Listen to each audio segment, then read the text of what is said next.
আলহামদুলিল্লাহি ওয়াহদা ওয়াসসালাতু ওয়াসসালামু আলা মান লা নাবিয়্যা বা'দা আম্মা বা'দ ফাআউযু বিল্লাহি মিনাশ শাইতানির রাজীম ফাসল্লি লিরাব্বিক আন বুরাইদা রাদিয়াল্লাহু তাআলা আনহু قال قال رسول الله صلى الله عليه وسلم بين العبد وبين الكفر ترك الصلاة رواه أبو داود بسند صحيح। সম্মানিত উপস্থিতি, প্রশংসা আল্লাহর জন্য, শান্তি অবতীর্ণ হোক আল্লাহর রাসূলের উপর সাল্লাল্লাহু আলাইহি ওয়াসাল্লাম। আজকের দিনই বৈঠকে সংক্ষিপ্ত সময়ে বক্তব্যের বিষয় সালাত, নামাজ। সালাত সম্পর্কে গুরুত্বপূর্ণ সংক্ষিপ্ত তথ্যবহল বিবরণের চেষ্টা করব ইনশাআল্লাহ আজিজ। সালাত এমন একটি ইবাদত যার উপরে নির্ভর করে অন্যান্য ইবাদত। সালাত এমন একটি বিরল ভিন্ন ধরনের ইবাদত যার উপরে নির্ভর করে অন্যান্য ইবাদত। যদি সালাত কবুল হয় তাহলে অন্যান্য ইবাদত কবুল হবে, আর যদি সালাত কবুল না হয় তাহলে অন্যান্য ইবাদত কবুল হবে না। এই ছেলে, ওখানে দাঁড়িয়ে গল্প করছো কেন? শরম বোধ হয় না তোমার? কি দেখাতে চাচ্ছ তুমি? সম্মানিত দিনী ভাই বোন, আপনারা যে যেখানে আছেন আপনাদের কথাবার্তা বন্ধ করে, লেনদেন ক্রয় বিক্রয় বন্ধ করে গুরুত্বপূর্ণ কিছু আলোচনা শোনার জন্য চেষ্টা করুন। যেহেতু আমি রাজশাহী থেকে এসেছি, কাজে মনে করিয়েন না যে এটা নোয়াখালী লক্ষ্মীপুর। কেসা কাহিনী হবে, বাদাম খাবো, আর তার নাম হবে বক্তব্য। এইটা মনে করলে ভুল হবে। জি, এ কথা ঠিক যে এটা বৃহত্তর নোয়াখালী, এ কথা ঠিক যে এটা লক্ষ্মীপুর। তবে আলোচক আমি আব্দুর রাজ্জাক বিন ইউসুফ। আমার জীবনে 90 সাল থেকে নিয়ে এখন পর্যন্ত কোনোদিন অপ্রয়োজনীয় বাক্য বলিনি। 90 সাল থেকে নিয়ে এখন পর্যন্ত আমি কোনোদিন কেসা কাহিনী বলিনি। সাড়া দেওয়া লাগবে না। 90 সাল থেকে নিয়ে এখন পর্যন্ত আমি কোনোদিন মানুষের কাছে পথ খরচ পাথেও চাইনি। কেউ যদি কোনোদিন পথ খরচ পাথেও চেয়েছে, এটা প্রমাণ হয়ে যায় বলে, তাহলে আমি আর জীবনে কোনোদিন বক্তব্য দেব না। 90 সাল থেকে নিয়ে এখন পর্যন্ত আমি কোনোদিন আমার পরিচয় মানুষকে লিখতে বলতে বলিনি। আমাকে যখন চাপ দিয়ে বলেছে যে আপনার নামটা বিজ্ঞাপন পোস্টারে কি লিখব, তখন আমি বলেছি আমার নাম আব্দুর রাজ্জাক আর আমার বাপের নাম ইউসুফ। বাপ বেটা মিলে আব্দুর রাজ্জাক বিন ইউসুফ। এর চেয়ে আমি বেশি বলেছি, এটা প্রমাণ হয়ে গেলে আমি জাতির সামনে আর কোনোদিন কথা বলবো না। কাজে এ কথা আপনি মনে করিয়েন না যে আমি মনে হয় আপনার নোয়াখালী লক্ষ্মীপুরে এসে ধর্মের বিকৃত করতে এসেছি, তা নয়। আমি কোনোদিন আমার জীবনে মাযহাব নিয়ে কথা বলিনি।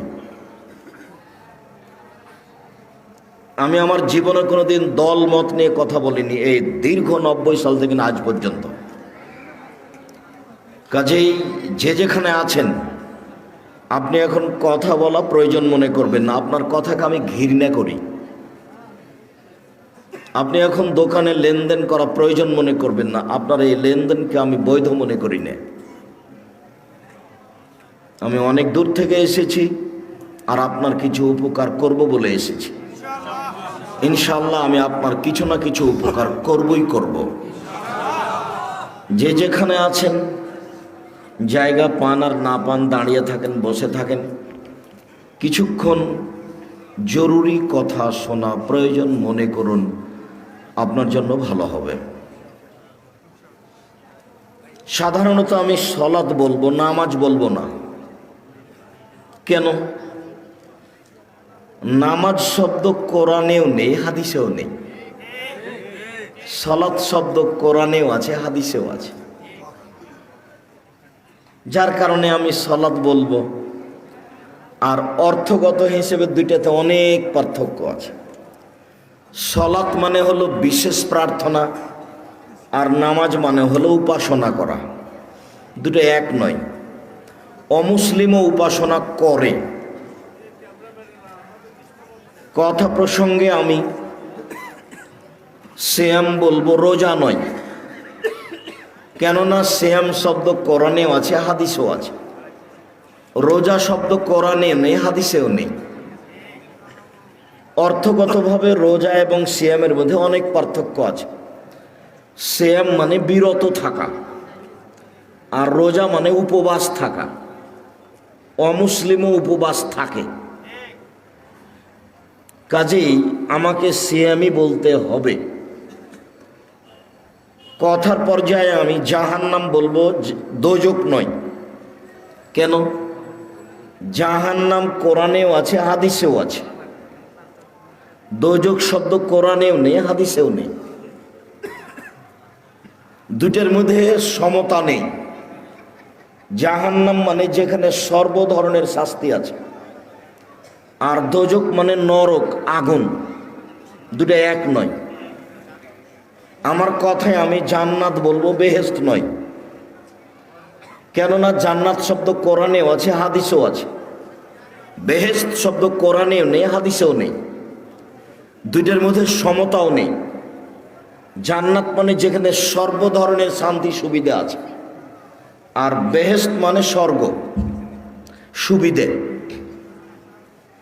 আমার কথাতে আমি আল্লাহ বলবো, খোদা নয়। আল্লাহ শব্দ কোরআনেও আছে, হাদিসেও আছে। খোদা শব্দ কোরআনেও নেই, হাদিসেও নেই। এমনিতেই চলছে, জোর করে চলছে। হুজুর চালাবে। দুইটার মধ্যে কোনো সমতাও নেই। কেউ যদি মনে করে যে আল্লাহ আর খোদার মধ্যে তফাৎ আছে, তবে অনেক, এটাও যদি বলে ভুল হবে। কেননা আল্লাহ হচ্ছে আল্লাহর জাতি নাম, আর খোদা হচ্ছে ইরানের লোকের বানানো নাম। খোদ মানে নিজ, আর আমানে এসেছে। আল্লাহ নিজে এসেছে। তো কবে এসেছে? কাল। তাহলে কালকের আগে আল্লাহ ছিলেন না। নাউজুবিল্লাহ, খোদা শব্দের সেরেক আছে। কাজেই আমি আমার কথাতে আল্লাহ বলার চেষ্টা করব, খোদা নয়। সলাত বলার চেষ্টা করব, সিয়াম নয়, নামাজ নয়। তা আজকের আলোচনা আপনাদের সামনে সলাত। প্রারম্ভের আলোচনা হবে সলাত আদায় করতেই হবে। তারপরের আলোচনা হবে যারা সলাত আদায় করে না তারা কেমন। তারপরে সংক্ষিপ্ত কথা হবে যারা সলাত আদায় করে কিন্তু রাসূলের পদ্ধতিতে করে না তারা কেমন। তারপরের সংক্ষিপ্ত কথা হবে কিভাবে সলাত আদায় করতে হবে। এর একটা বাস্তব সংক্ষিপ্ত রূপ দেখানোর চেষ্টা করব ইনশাআল্লাহ। উল্লিখিত বিষয়ের উপরে কথা বলার পূর্বে আপনাদের সামনে আমাদেরকে নিয়ে জরুরি দুইটা কথা। আমরা কারা? যারা এদেশে আলেম ওলামা বক্তা, তারা কারা? তাদের ব্যাপারে মুহাম্মদ সাল্লাল্লাহু আলাইহি সাল্লামের দুই একটি বাক্য। আলেম ওলামাকে লক্ষ্য করে আল্লাহর নবী বললেন, কাফা বিল মারি কাযিবান ইউহাদ্দিসু বিকুল্লি মা সামিয়া। একজন মাওলানার মিথ্যুক হওয়ার জন্য এতটুকুই যথেষ্ট যে শরীয়তের কোনো কথা না দেখেই বলে দিল। যেমন মুকশেদুল মুমিনিন বইয়ের প্রথম দিকে লেখা আছে, এক ওয়াক্ত নামাজ কাজা করলে ৮০ হোক বা জাহান্নামে থাকতে হবে। এখন আমি ওখানে দেখে বলে দিলাম, এই শোনো, আল্লাহর নবী বলেছেন এক ওয়াক্ত নামাজ কাজা করলে ৮০ হোক বা জাহান্নামে থাকতে হবে। এইটা যদি নবীর না হয় তাহলে কি হবে?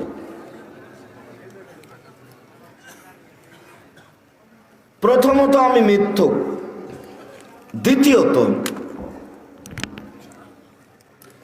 রাসূল সাল্লাল্লাহু আলাইহি ওয়াসাল্লাম বুখারী মুসলিমের এক হাদিসে 3টা বাক্য বললেন। এই ছেলে, আচ্ছা আপনার সামনে দিয়ে যে ছেলেটা হেঁটে বেড়াচ্ছে এটা আপনার চোখে পড়ে না কেন? ও কেন হাঁটছে? বা এর বারান্দাতে যারা হেঁটে বেড়াচ্ছে এরা কে, কি দেখাতে চাচ্ছে আমাকে? আপনি কি কোনো প্রয়োজন দেখাতে চাচ্ছেন আমাকে?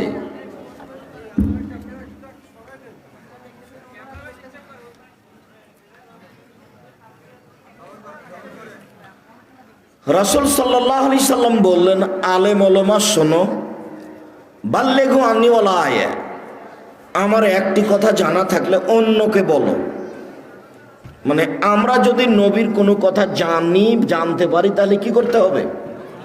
আরেকজনকে বলে দিতে হবে। এটাই হলো এই বাক্যের সারমর্ম।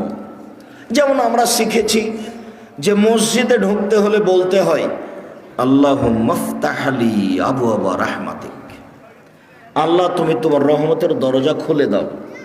তো এখন যে জানে না আমি তাকে এই বাক্য কি করব? জানিয়ে দিব। এ কথা আল্লাহ নবী বললেন।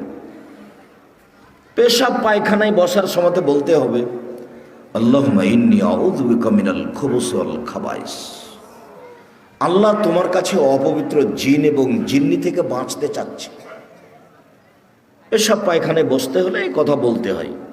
পেশাব পায়খানায় সবসময় ওই জায়গাতে জিন থাকে, জিন, পুরুষ জিন নারী জিন থাকে। আল্লাহ রাসূল এই কথা বলছে। তো বিসমিল্লাহ আল্লাহুম্মা ইন্নী আউযু বিকা মিনাল খুবুসি ওয়াল খাবাইস যদি বলেন, বিসমিল্লাহ যদি লাগিয়ে দেন তাহলে জিন আর দেখতেই পাবে না। আর বিসমিল্লাহ ছাড়া বললে দেখতে পাবে কিন্তু ক্ষতি করতে পারবে না। এটা এই দোয়ার ক্ষমতা।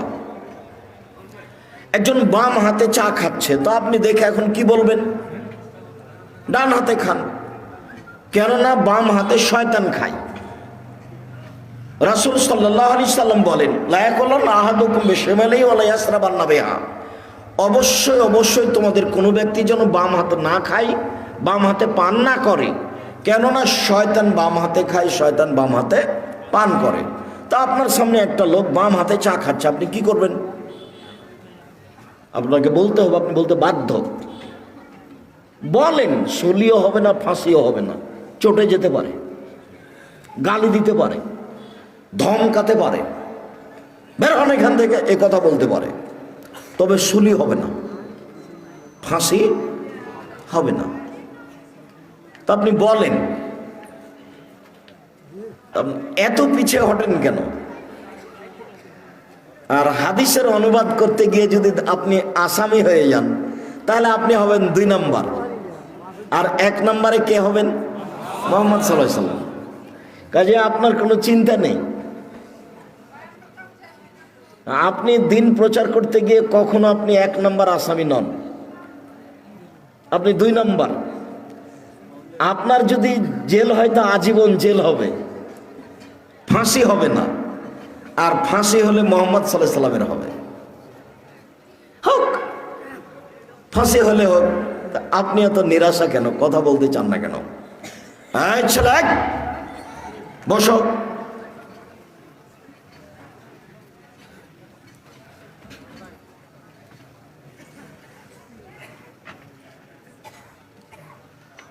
আমার একটি কথা জানা থাকলে অন্যকে বলো। 2, বনী ইসরাইলের কাহিনী বলো, কোনো দোষ নেই। 3, কেউ যদি কোনো কথা আমার নামে বলে, সেই কথা যদি আমার না হয় তাহলে তার থাকার জায়গা জাহান্নাম। 3 নম্বর বাক্যের সাথে আগের 2টা বাক্যের কোনো মিল নেই। 3 নম্বর বাক্যটা যদি এভাবে হতো, 1, আমার একটি কথা জানা থাকলে অন্যকে বলো। 2, বনী ইসরাইলের কাহিনী বলো। 3, তাহলে তোমরা জান্নাত পাবা। তাহলে একটা মিল হতো কথার। দেখেন কথার মিল নাই। 1, আমার একটি কথা জানা থাকলে অন্যকে বলো। 2, বনী ইসরাইলের কাহিনী বলো। 3, কেউ যদি কোনো কথা আমার নামে বলে, সেই কথা যদি আমার না হয় তাহলে তার থাকার জায়গা জাহান্নাম। 3 নম্বর বাক্যের সাথে আগের 2টা বাক্যের কোনো মিল নেই। 1, আমার একটি কথা জানা থাকলে অন্যকে বলো, এই কথা যারা জানে আলেম তাকে বললেন। 2, বনী ইসরাইলের কাহিনী বলো, কোনো দোষ নেই, যারা জানে কাহিনী, যারা আলেম তারাকে বললেন। 3, কেউ যদি কোনো কথা আমার নামে বলে, সেই কথা যদি আমার না হয় তাহলে তার থাকার জায়গা জাহান্নাম। এটা আল্লাহর নবী আলেমকে বললেন। ও মৌলানা সাহেব, আপনি না হয় নোয়াখালী লক্ষ্মীপুরের জনৈকে ওই মসজিদে বললেন আল্লাহুম্মা সাল্লি আলা সাইয়্যিদিনা মাওলানা নবিয়ানা মুহাম্মদ, ভালো কথা, কিন্তু এটা নবীর না হলে আপনার কি হবে? কাউকে বলা লাগবে না, হাদিস বুখারী মুসলিম। কিয়ামত পর্যন্ত কোনো মায়ের বেটা এর কথার ভিতরে সরিষা ঢোকাতে পারবে না। আম গাছে জাম ধরতে পারে, ধরে না। অমাবস্যা রাতে চাঁদ উঠতে পারে, উঠে না। সুঁয়ের ছিদ্র দিয়ে লাঙ্গলের ফাল ঢুকতে পারে, ঢোকে না। সুঁয়ের ছিদ্র দিয়ে লাঙ্গলের ফাল ঢুকে যেতে পারে। আম গাছে জাম ধরে যেতে পারে। অমাবস্যা রাতে চাঁদ উঠে যেতে পারে, এগুলো ঘটে যেতে পারে। আমি যেই কথা বললাম এই কথাতে সন্দেহ আছে বলে কিয়ামত পর্যন্ত চেষ্টা করলে সরিষা ঢোকানো যাবে না। যা বলছি তাই থাকবে, তার নাম বুখারী মুসলিম। আর এরকম জায়গায় আমি নিজের কথা বলিনি। হুজুরের জাহান্নাম হবে, হুজুর যত বড়ই জুব্বা পড়ুক, পাগড়ি যত বড়ই হোক, আলখাল্লা যত বড়ই হোক, টুপি যত বড়ই হোক, রেহাই হবে না। হুজুরের বাঁচার কোনো পথ নেই। এ কথা মুহাম্মদ সাল্লাল্লাহু আলাইহি সাল্লাম বলেন, আমি বলিনি। আর ধর্ম তো মৌলানা দিয়ে চলে না, পীর দিয়ে চলে না, হুজুর দিয়ে চলে না, একজন মানুষ দিয়ে চলে, যার নাম মুহাম্মদ সাল্লাল্লাহু আলাইহি সাল্লাম। পৃথিবীর কোনো মানুষ দিয়ে ধর্ম চলে না, মাত্র একজন মানুষ দিয়ে ধর্ম চলে, যার নাম মুহাম্মদ সাল্লাল্লাহু আলাইহি সাল্লাম। ধর্মের নামে কেউ কিছু যদি বলে তাহলে সেটা কার হতে হবে? মুহাম্মদ সাল্লাল্লাহু আলাইহি সাল্লামের হতে হবে। তবে এদেশের মাটিতে, ভারত, বাংলাদেশ, পাকিস্তানের মাটিতে, এদেশের মাটিতে প্রায় 3 লক্ষ মানুষের বানানো হাদিস আছে। তার 10,000 আছে আমার বাসায়। আমি 10,000 দেখাতে প্রস্তুত যে কোনো সময়ে। আবার বলি, আমার একটি কথা জানা থাকলে অন্যকে বলো, বনী ইসরাইলের কাহিনী বলো। বনী ইসরাইলের কাহিনী কি?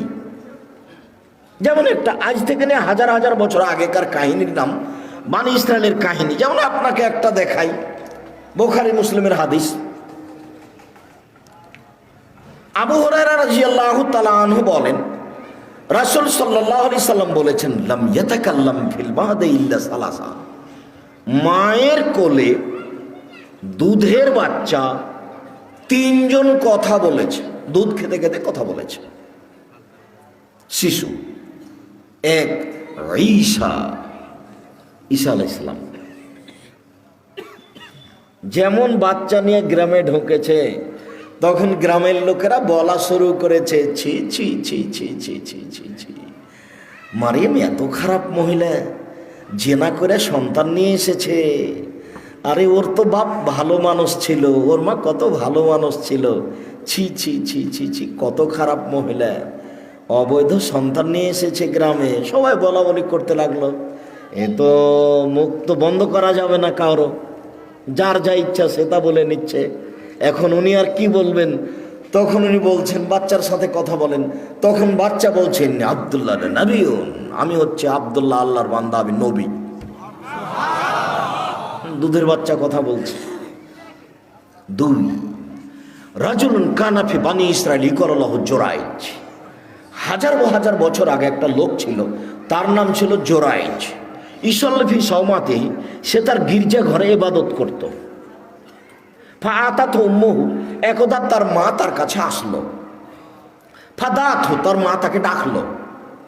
যখন তার মা তাকে ডাকলো, ফাকালা, সে নিজেকে বলতে লাগলো, উজিবহা উসল্লি, আমি কি এখন আমার মায়ের ডাকে সাড়া দিব না সলাত আদায় করব? আমার মা যে ডাকছে, আমি যে এখন সলাত আদায় করছি, তো আমি এখন মায়ের ডাকে সাড়া দিব সলাত বাদ দিয়ে, না আমি সলাত আদায় করতেই থাকবো? তা ভাবতে ভাবতে একটু দেরি হয়ে গেছে। দেরি হতেই মা বলছেন, আল্লাহুম্মা তুমি তো তাতুরিয়া ওজুহাল মুমিসা, আল্লাহ তুমি এই ছেলের মরণ দিও না পতিতালয়ের মহিলার মুখ দেখা পর্যন্ত। আল্লাহ এই ছেলে যেন না মরে একজন খারাপ বদ মহিলার সাথে দুর্ঘটনা না হওয়া পর্যন্ত। আল্লাহ পতিতালয়ের মহিলার মুখ দেখা না পর্যন্ত এই জন্য না মরে। এই কথা বলে মা চলে গেলেন। মায়ের মন খারাপ।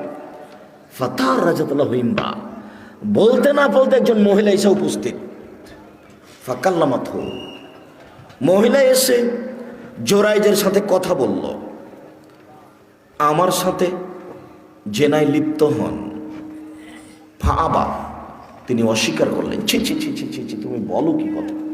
হ্যাঁ, তোমার সাথে আমি জেনা করব মানে? বলো কি তুমি? ফাতাতি রাইয়া, মহিলা একটা রাখালের কাছে আসলো।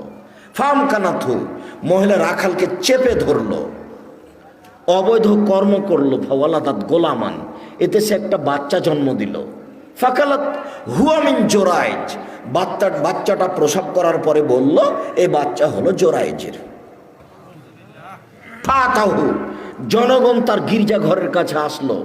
ফাকাসারুহ, তার গির্জাঘরকে ভেঙে খান খান ধুলা ধুলা করে দিল। ওয়ানজালুহ, তারা তাকে গির্জাঘর থেকে বের করে টেনে হেঁচড়ে রাস্তায় নামিয়ে দিল। ও সব্বুহ, যার যা ইচ্ছা সে তা গালি দিল।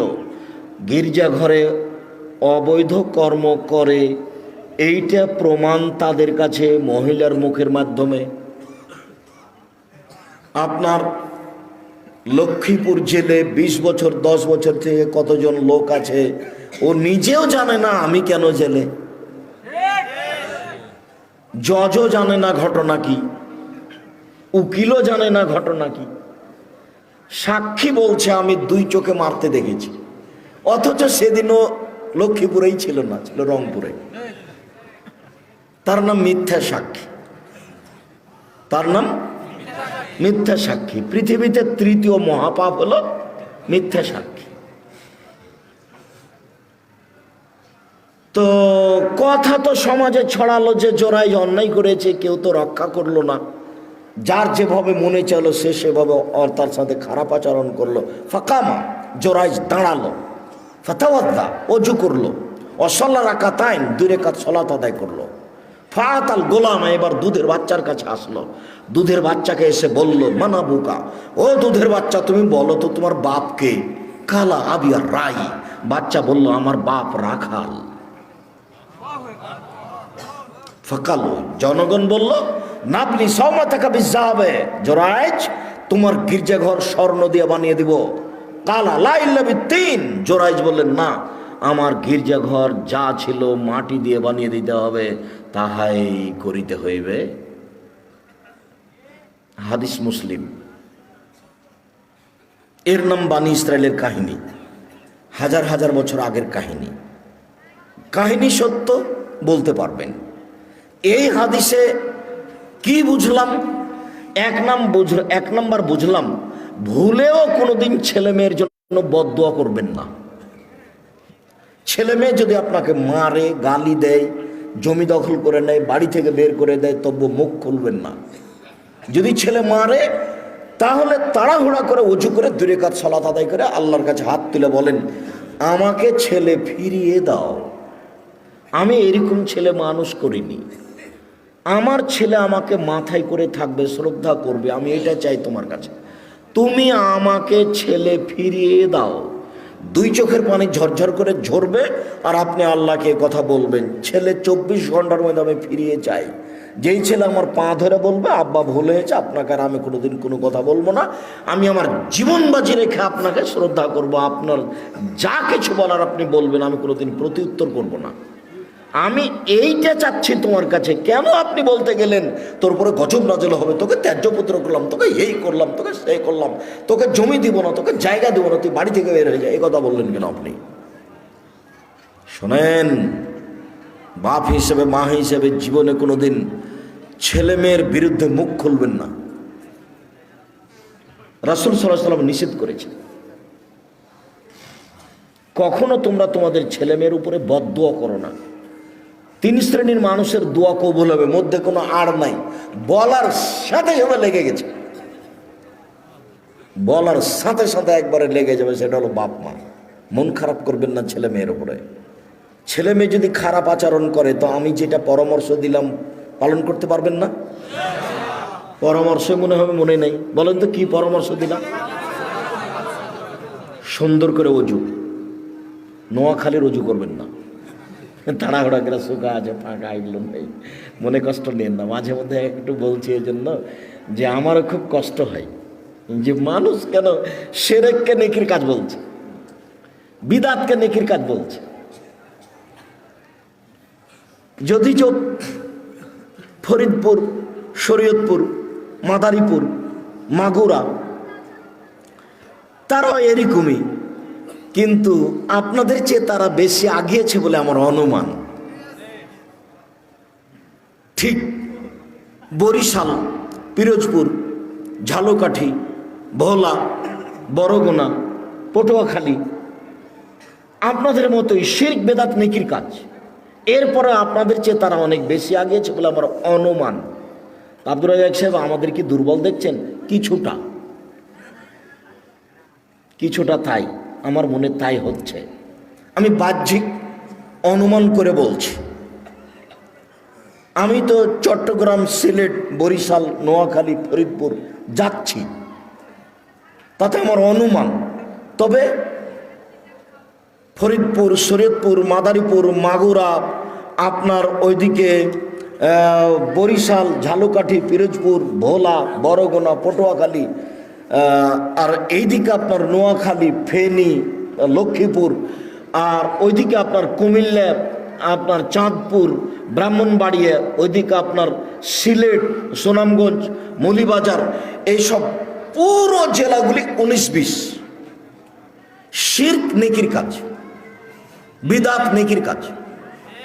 অবাক, শিরক করে বলছে নেকির কাজ করলাম, বিদআত করে বলছে নেকির কাজ করলাম। আসসালামু আলাইকুম, হাত খানটেন একবার বুকে মারলো, তারপর এমন কোন মায়ের বেটা জন্ম নিয়েছে আজ পর্যন্ত, আজ থেকে কিয়ামত পর্যন্ত সময় থাকলো এভাবে হাত মিলানোর পরে হাত টেনে আর কিছু করতে হবে? এভাবে হাত মিলানোর পরে হাত টেনে আর কিছু করতে হবে, এটা প্রমাণ হয়ে গেলে আমি আব্দুর রাজ্জাক বিন ইউসুফ আর জিন্দেগিতে বক্তব্য দেবো না। তার মানে আপনার কাছে বিকৃত ধর্ম আছে, বিকৃত ধর্মে আপনার কাছে প্রিয়। সম্মানিত দিনী ভাই বোন, বলছিলাম আমার একটি কথা জানা থাকলে অন্যকে বলো। 1, 2 বানি ইসরায়েলের কাহিনী বলো। 3 কেউ যদি কোনো কথা আমার নামে বলে, সেই কথা যদি আমার না হয় তাহলে তার থাকার জায়গায় জাহান্নাম। এইবার আপনি ফায়সালা দেন। বালাগাল ওলা বেকামালেহি কাশাফাদ্দ যাবে জামালেহি হাসনাত জামিও খেসালেহি সাল্লু আলাইহি ওয়া আলিহি। এই দরুদ যদি নবীর না হয় তাহলে কি হবে? কাউকে বলা লাগবে না, ফতোয়া দেওয়া লাগবে না, এমনিতে পথ রেডি হয়ে আছে। যেটা আপনি ইবাদত করছেন সেটা যদি রাসূলের না হয়, যেটুকু করছেন, যা করছেন, আমি আপনি কোনটা করবেন কোনটা করবেন না, কোনটা চলবে কোনটা চলবে না আজকে বলতে আসেনি। তবে আমার 1 নম্বরে কথা হলো এইটা। 2 নম্বরে কথা, উপস্থিত বৈঠকের মুসলিম বোন যারা আপনারা বাড়িতে বা প্রজেক্টরের মাধ্যমে কোনো জায়গাতে বসে অপেক্ষা করছেন, আর এইখানে যে বাচ্চা ছেলেগুলি কথা বলছে, এখানে কি দোকানপাট কি নিকটে? তো এই ছেলেগুলি কেন? তাহলে কি আপনাদের ওটা দেখাশোনার লোক না এখানে? কেন কথা বলছে এত? এটা কন্ট্রোল করতে হবে। ও তো কথা বুঝার তো তার প্রয়োজন নেই। আপনি যদি তার সাথ দেন তাহলে এটা খুব দুঃখজনক কথা। নিজেকে পশু প্রাণী মনে করবেন না, গরু ছাগল মনে করবেন না, মানুষ মনে করবেন। বুঝেও বুঝে না ওরা অন্তর আছে, বুঝে না। দেখেও দেখে না ওরা চক্ষু আছে, দেখে না। শুনেও শোনে না ওরা কান আছে, শোনে না। উলাইকা কাল আনাম, তারা পশু প্রাণীর মতো, তারা গরু ছাগলের মতো, তারা কুকুর শ্রীগালের মতো। বাল হাজাল, বরং তার চেয়ে খারাপ। আল্লাহ মানুষকে বলছেন যে ওরা গরু ছাগলের মতো, কুকুর শ্রীগালের মতো, বাল হাজাল, বরং তার চেয়ে খারাপ। আব্দুর রাজ্জাক সাহেব, তার চেয়ে খারাপ কে? তার চেয়ে খারাপ তোমার বাপ। দেখেন, আপনাকে খুব ভালোবাসি, কষ্ট দিয়েন না আমাদের। দেখো, আমি যদি তোমার বাপকে কুকুর শ্রীগালের চেয়ে খারাপ প্রমাণ করতে না পারি, তা আমি আব্দুর রাজ্জাক বিন ইউসুফ কথা বলবো না। কিভাবে করবেন করেন তো দেখি। তোমার দাদা মারা 10 বছর হলো, 3 বিঘা জমি রেখে গেছে। তোমার বাপ নিবে 2 বিঘা আর তোমার ফুফু নিবে 1 বিঘা। বিঘা বুঝেন? 30 শতক জমি রেখে গেছেন। তোমার বাপ নিবেন 20 শতক আর তোমার ফুফু নিবেন 10 শতক। তো তোমার বাপ নিবেন সকালে আর তোমার ফুফু নিবেন বিকেলে। ঘটনা এরকম না, একসাথে নিবে। তো কই 10 বছর হলো তোমার দাদা মরা, এখনো তো তোমার বাপ তোমার ফুফুকে জমি দেয়নি। এখন তুমি বলো যে আমার বাপ কুকুর শ্রীগালের চেয়ে ভালো। বলো দেখি তোমার কাছে কি প্রমাণ আছে। তুমি বলে দিও বাড়ি থেকে, আব্বা ভাগ্য নিয়ে দুনিতে এসেছি, ভাগ্য ছেড়ে আসিনি। ফুফুর জমি খেয়ে জীবিকা নির্বাহ করব, এটা প্রয়োজন নেই। ফুফুর জমি আগে ভাগ করে দেন, তারপরে কোনো কথা। ফুফুকে জমি দেওয়ার পরে যদি কিছু থাকে চাষাবাদ করে খাবো, যদি না থাকে তো খাবো না। আপনি কি মনে করছেন আব্বা যে ভাগ্য ছেড়ে এসেছি তাই ফুফুর জমি খেতে হবে? 24 ঘন্টার মধ্যে তোমার বাপ তোমার ফুফুকে জমি দিয়ে দিবে, জরুরি ঘোষণা। 24 ঘন্টা পার হয় না যেন, তারপরে তুমি বলিও যে আমার বাপ কুকুর শ্রীগালের চেয়ে ভালো। আমি এই কথা বলিনি, এই কথা আল্লাহ বলছেন। বুঝেও বুঝে না ওরা অন্তর আছে, বুঝে না। দেখেও দেখে না ওরা চক্ষু আছে, দেখে না। শুনেও শুনে না ওরা কান আছে, শোনে না। উলাইকা কাল আনাম, তারা পশু প্রাণীর মতো, তারা গরু ছাগলের মতো, তারা কুকুর শ্রীগালের মতো। বাল হাজাল, বরং তার চেয়ে খারাপ। এটা তো আল্লাহ বলছেন, আমি বলিনি। বলো দেখি তার চেয়ে খারাপ কে? বাপ বেটা মেলা যৌতুক নিয়েছো, আর খারাপ হবে আরেকজন। তোমাকে তো আমি বলেছি যে ভিক্ষা করে টাকা দিয়ে চাউল কিনে ভাত খেয়ে ইবাদত কবুল হবে, যৌতুকের টাকা দিয়ে চাউল কিনে ভাত খেয়ে ইবাদত কবুল হবে না। বাপ বেটা মেলা ভিক্ষা করো। পাশের ট্রেন স্টেশন নেই, লক্ষ্মীপুর ট্রেন স্টেশন কত দূর। লোকে যদি কাজে না নেই তাহলে ট্রেন স্টেশন চলে যায়। সকালে গিয়ে মানুষের ব্যাগ বোকচা ধরে গাড়িতে তুলে দিবা, রাত 9টা-8টা পর্যন্ত দিও, দেখবে যে 300-400 টাকা হয়েছে। ভিক্ষা করে খাও, মানুষের বাড়িতে কাজ করে খাও, যৌতুক নিলে কেন? আগামীকাল সন্ধ্যা হতে হতে সাইকেল ফেরত দিতে হবে, মোটর সাইকেল ফেরত দিতে হবে, টাকা ফেরত দিতে হবে। আব্দুর রাজ্জাক সাহেব, আমার শ্বশুর আমাকে খুশিয়ে দিয়েছে। ধর বেটা, খুশিয়ে তোমার শ্বশুর ফকিরকে দেয় না কেন মোটর সাইকেলটা? তোমাকে খুশিয়ে দিয়েছে। বাপ বেটা শরম পাও না? বাপ বেটার একটু লজ্জা হয় না? বাপ বেটার একটু হায়া হয় না? বাপ বেটা মানুষের কাছে হাত পাতো, ভিক্ষা করো, এভাবে যাও। তোমাকেই বলছে, এই ছেলে তোমাকেই বলছি, টাকা নিয়েছো কেন? টাকা নিবে কেন? তোমার স্ত্রীকে তোমার শ্বশুর কষ্ট করে লালন পালন করেছে, বিবাহ দিয়ে দিয়েছে। তুমি সময়ে কিছুই না পারলে গরিব মানুষ কাজ করে খাও, বছরে একটা লুঙ্গি কিনে বলবে আব্বা আপনাকে আমার একটা উপহার দেওয়ার খুব স্বাদ, তেমন কিছু করতে পারিনি, লুঙ্গিটা নেন। এটা বলতে পারো না? কথায় কথায় রাগ দেখাও, সিদ্ধান্ত পরিবর্তন করো।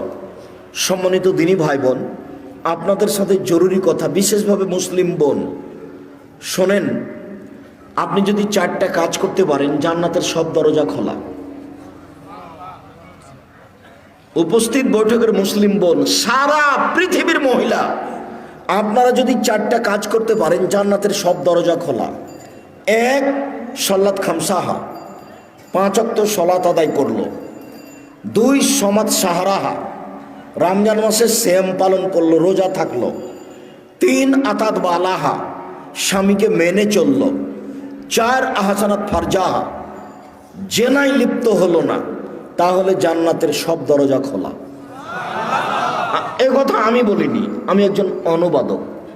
মুহাম্মদ সাল্লাল্লাহু আলাইহি ওয়াসাল্লাম বলেছেন, তার মুখের ভাষা আরবি থেকে আপনাকে আমি বাংলা করে শোনালাম। 1, 5 ওয়াক্ত সলাত নামাজ। 2, রমজান মাসের রোজা সিয়াম। 3, স্বামীকে মেনে চলা, তিতে লাগলেও মিঠা লাগলেও। আমি বুঝলাম আপনার স্বামী আপনাকে গালি দেয়, তার মুখের ভাষা খুব খারাপ, এরপরে আপনি ধৈর্য ধারণ করেন, মেনে নেন। দেখতে দেখতে 3-4টা ছেলে মেয়ে হয়ে গেছে, এই সংসার ছেড়ে আপনি কোথায় যাবেন? আমি আপনার দিনী ভাই, আপনাকে আমি আপনার দিনী ভাই হিসাবে আপনাকে আমি দিনী বোন মনে করে পরামর্শ দিচ্ছি, আপনি এই সংসার মেনে নেন, আপনি ধৈর্য ধারণ করেন, আপনি মন ভারী করে থাকিয়েন না। আপনার কাছে 1 গ্লাস পানি চেয়েছে, তা আপনি 1 গ্লাস পানি নিয়ে সামনে থ্যাকস করে রেখে দিয়ে দিকে চলে গেলেন, এটা হবে না। তিতা লাগুক আর মিঠা লাগুক, তার সাথে কথা বলতে হবে, হাসি মুখে থাকতে হবে। 20 দিন পার হয়ে যায়, মাস পার হয়ে যায়, তার সাথে কথা বলেন না। মেয়েকে দিয়ে পানি দিয়ে পাঠান, খাবার দিয়ে পাঠান, কতদিন থেকে স্বামীর সাথে কথা নেই। দেখেন, এই নীতি, এই ঢং বন্ধ করতে হবে। যদি আপনি সামলাতে না পারেন, যদি মনে করেন যে এর সাথে আমার হবে না, তাহলে আপনি খোলা তালাক করেন। স্বামী যদি কোটি টাকা ইনকাম করে, স্বামী যদি পরহেজগার থেকে পরহেজগার তাহাজ্জুদ পড়ে, এরপর আপনি নির্দ্বিধায় ছেড়ে দিতে পারেন, খোলা তালাক। চেয়ারম্যান মেম্বারকে বলতে হবে, ভাই আমি তার সাথে ভাত খাবো না, তার আপনি একটু পৃথকের ব্যবস্থা করে দিন। চেয়ারম্যান একটা খোলা তালাক করে ছেলের কাছে পাঠিয়ে দেবে, বাস কাহিনী শেষ। আপনি 30 দিন পরে আর এক জায়গাতে বিবাহ বসতে পারবেন। খোলা তালাকের বিবাহ বসার সময়সীমা 1 মাস। আপনাকে আমি এই সংসারে থাকতে বাধ্য করিনি, তবে আপনি মুখ বন্ধ করে কথা না বলে মাস মাস কাটাবেন, এর অনুমতি নেই। আপনার স্বামীর মুখ খারাপ হবে, এটা মেনে নিলাম। আপনাকে গালি দেয়, এটা আমি মেনে নিলাম। আপনাকে মারে, এটা আমি মেনে নিলাম। যেহেতু এতদিন পর্যন্ত আছেন, তাহলে একটু খোলা মুখে, হাসি মুখে স্বামীকে মেনে চলেন, আপনার জন্য ভালো হবে।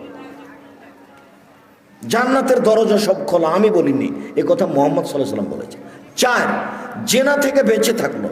যদি আপনার জেনা হয়ে গিয়ে থাকে, তাহলে আপনি তওবা করেন, আপনি ভালোর মধ্যে হয়ে যাবেন। শুধু ভালোর মধ্যে নয়, আপনি যদি খালে সন্তরে তওবা করতে পারেন, তাহলে যে জেনার পাপটা হয়েছে, এটা পাল্টা নেকি দিয়ে পূর্ণ হয়ে যাবে। এ কথা আমি বলিনি, এটা আল্লাহ তাআলা বলেছে। আপনার তওবাটা কেমন, এটা আল্লাহ দেখতে চান। শুধু তাই নয়, আল্লাহ তাআলা বলছেন, ওয়ানাহা নাফসা আনিল হাওয়া ফাইনাল জান্নাতা হিয়াল মাওয়া। পৃথিবীর মানুষ শোনো, তোমরা যারা অশ্লীল কাজ থেকে বিরত থাকতে পারবে, আমি আল্লাহ তোমাদেরকে জান্নাতুল মাওয়া দিয়ে দিলাম। তুমি যদি আজকে প্রেমের গল্প বন্ধ করতে পারো, তুমি যদি বলতে পারো আস্তাগফিরুল্লাহ ওয়া আতুবু ইলাইহি, জিন্দেগিতে আমি তোমার সাথে আর কোনোদিন মোবাইলে কথা বলবো না, তোমার সাথে আমি প্রেমে লিপ্ত হব না, এইটা তুমি যদি কঠোর হাতে, শক্ত হাতে, মজবুত করে বন্ধ করতে পারো, তাহলে আল্লাহ বলছে না আমি তোমাকে জান্নাতুল মাওয়া দিয়ে দিলাম। এটা আল্লাহর ওয়াদা, কোনো মানুষের কথা নেই। ওয়ানাহা নাফসা আনিল হাওয়া, যে নিজেকে প্রবৃত্তি থেকে ঠেকাতে পারলো, আমি আল্লাহ তার জন্য জান্নাতুল মাওয়া বরাদ্দ করে দিলাম। আল্লাহর ওয়াদা। অতএব আপনি 4টা কাজ করেন, জান্নাতের সব দরজা খোলা। 1, 5 ওয়াক্ত সালাত। 2, রমজান মাসে সিয়াম রোজা। 3, স্বামীকে মেনে চলা। 4, জেনায় লিপ্ত না হওয়া। হলে ক্ষমা চান, ঠিক হয়ে যাবে। আপনার সাথে আরেকটা কথা বলি, আল্লাহ রাসূল বলছেন, দেখেন এই কথাও কোনো পুরুষ মানুষের জন্য নেই। 1, নবীগণ জান্নাতে যাবেন। 2, শহীদেরা জান্নাতে যাবে। 3, সত্যবাদীরা জান্নাতে যাবে। 4, মহিলারা জান্নাতে যাবে। তবে 4-এ একটা কথা আছে, তবে যারা স্বামীকে মেনে চলে। আমার এখানে কিছু করার নেই। মুহাম্মদ সাল্লাল্লাহু আলাইহি ওয়াসাল্লাম এভাবে বলেছেন। নবীগণ জান্নাতে যাবেন, 2 সত্যবাদীরা জান্নাতে যাবে, 3 শহীদেরা জান্নাতে যাবে, 4 মহিলারা জান্নাতে যাবে। তবে বুঝাতে পারি না মনে হয়? যদি তবে না বলতেন তাহলে তো কাজ হয়েই গেছে। কিন্তু এটা ধর্ম তো আমাদের হাতে নেই। আর মুহাম্মদ সাল্লাল্লাহু আলাইহি ওয়াসাল্লাম নিজেও কিছু করতে পারেননি, করতে পারবেনও না। নিজের কিছু করার নেই, নিজের কিছু করার ছিল না। একটা ঘটনা আপনাকে শোনাই, বুখারী মুসলিমের হাদিস। আল্লাহ রাসূল 1 গ্লাস পানি নিয়ে একটু খাওয়ার পরে এখন ডান দিকে দিতে হবে, এটা নীতিগত হিসেব। তো ডান দিকে আছে ছোট ছোট বাচ্চা, বাম দিকে আছেন আবু বকর সিদ্দিক, উমর।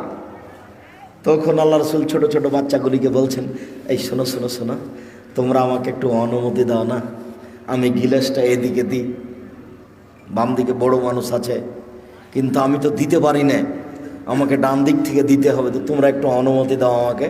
তখন বাচ্চারা বলছে, না না না না, আপনার পক্ষ থেকে পানি আমরা পাবো, সেটা অন্য কাউকে দিব, এটা হতে পারে না। তখন আল্লাহ রাসূল বলছেন, নাও নাও, তাহলে তোমরাই নাও, নাও তোমরাই নাও। হাদিস বুখারী মুসলিম। এটা আপনি কি বুঝলেন? পৃথিবীর সবচেয়ে বড় মানুষ, এত বড় দামি মানুষ আল্লাহ পৃথিবীতে কাউকে সৃষ্টি করেননি। বিচারের মাঠে যেদিন কেউ কথা বলতে পারবে না, সেদিন তিনি বলবেন, সালমা তুতা ওয়াসফাতু সাফা, মাথা উঠেন বলেন, যা বলবেন আমি আল্লাহ তাই মেনে নিব, যা সুপারিশ করবেন আমি তাই গ্রহণ করব। আপনি একটু বলেন কি বলতে চান, যাহাই বলবেন তাহাই মেনে নিব, যা সুপারিশ করবেন তাহাই গ্রহণ করব। এই কথা আল্লাহ বারবার বলবেন বিচারের মাঠে। ইনি হচ্ছেন মুহাম্মদ সাল্লাল্লাহু আলাইহি ওয়াসাল্লাম। এত বড় মানুষ বাচ্চা ছেলের কাছে অনুমতি চাচ্ছেন। আর একটা জিনিস, ডান দিক থেকেই দিতে হবে। নিজে থেকেই তো একটা ধর্ম বানাতে পারেন। আচ্ছা এই শোনো, ডান দিক থেকে দেওয়ার নিয়ম, কিন্তু আমি আজকে বাম দিক থেকে চালু করে দিলাম, এটা বলতে পারতেন। কিন্তু ধর্ম তার নিজের নয়, উপর থেকে যা বলেছেন তাই হবে। তাহলে পীর সাহেবের কি হবে? আপনাকে আর পীর সাহেবকে দেখে আমার মাঝে মধ্যে খুব অবাক লাগে। আর যেসব দিনী ভাই বোন আমার বিরুদ্ধে বলে, তাকেও দেখে আমার অবাক হয় যে আমি তো কোনোদিন অপ্রয়োজনীয় বাক্য বললাম না, তো আমার পিছনে লাগলো কি করে, কেন এ কথা বলছে? আচ্ছা, আমি না হয় চাঁপাইনবাবগঞ্জ পল্লী এলাকাতে বক্তব্য দিতে গিয়ে বলেছিলাম, ঘটনাটা ছিল এই যে চাঁপাইনবাবগঞ্জ পল্লী এলাকার মহিলারা বাড়ির পিছন দিকে গিয়ে সমতল মাটিতে বসে পেশাব করে। তো সমতল মাটিতে বসে পেশাব করলে পেশাব ছিটে এসে গায়ে লাগবে। মানুষের পেশাব ভয়াবহ, ইবাদত কবুল হবে না, না ধুইলে কবরে শাস্তি হবে। পক্ষান্তরে চাঁপাইনবাবগঞ্জের মহিলা পুরুষ গাভীর পাশ দিয়ে গেলে, গাভী যদি পেশাব করে তাহলে কাপড়টা গুটিয়ে ধরে দূর দিয়ে যায়, যেন গাভীর পেশাব কাপড়ে না লাগে। অথচ যেসব প্রাণীর গোশত খাওয়া যায় সেসব প্রাণীর পেশাব নাপাক নয়। ওটা হাদিস বুখারী মুসলিম। আমার কিছু করার নেই। উটের পেশাব খেতে আল্লাহর নবী বলেছেন, আমি কি করতে পারি বলেন? হাদিস বুখারী মুসলিম। পৃথিবীর সবচেয়ে দামি মানুষ, যার হাতে ধর্ম নির্ভর করে, তিনি বলেছেন যে তোমাদের পেট ফুলে গেছে, তোমরা উটের পেশাব খাও। যেখানে ছাগল বাঁধা থাকে সেই জায়গাতে তিনি সলাত আদায় করতে বললেন, নামাজ পড়তে বললেন, যে অথচ ছাগলের পেশাব আছে। আমি কি করতে পারি? আমি ওটা বলতে চাইনি এই কথাটি, আমি পরিস্থিতিতে বলেছি যে আরে আপনি গাভীর পেশাব থেকে বেঁচে থাকতে চাচ্ছেন, অথচ গাভীর পেশাব বালতিতে করে নিয়ে কাপড় ভিজিয়ে সেই কাপড়ে সলাত আদায় করলে কোনো সমস্যা নেই। আমি একটা জোর দিতে গিয়ে কথাটা বলেছিলাম, কিন্তু কথাটা এসে নোয়াখালীতে এইভাবে ধরা পড়বে তা আমি বুঝতে পারি না। যে আমি সরাসরি বলে দিলাম যে গাভীর পেশাবে কাপড় ভিজান তারপর সালাত আদায় করেন, তার এটাই করতে হবে? জি না, ভুল হিসাব, আমি এটা বলিনি। আমি এইভাবে কথাটা জোর দিতে গিয়ে বলেছিলাম, সরাসরি এই কথা বলেছি এ কথা নয়। তার উপরে যে কথা বলেছি সে কথা আমাকে ফেরত নিতে হবে না। তবে আমি মানুষ, অবাক লাগে আপনি কিভাবে বিরুদ্ধে এত কথা বলতে পারেন। আমার জীবনে আমি কোনোদিনও অপ্রয়োজনীয় বাক্য বলিনি। আমার জীবনে 90 সাল থেকে আমি মাঠে আছি, 90 সাল থেকে আমার জীবনে কোনোদিন আমি কেসা কাহিনী বলিনি। পুরো জীবন আমি কেসা পাবেন না। আমি যদি কারো কথা নকল করেছি তখন এভাবে বলেছি, তখন কেসাটা এভাবে দেখিয়েছি যে জনৈক বক্তা বক্তব্য বলছেন, একদিন গভীর রাতে বাইজিদের মাথা পানি চাইলেন। বাইজিদ দেখেন বাড়িতে পানি নাই, দূরে পানি আনতে চলে গেলেন। পানি নিয়ে এসে দেখেন মাথা ঘুমিয়ে গেছেন।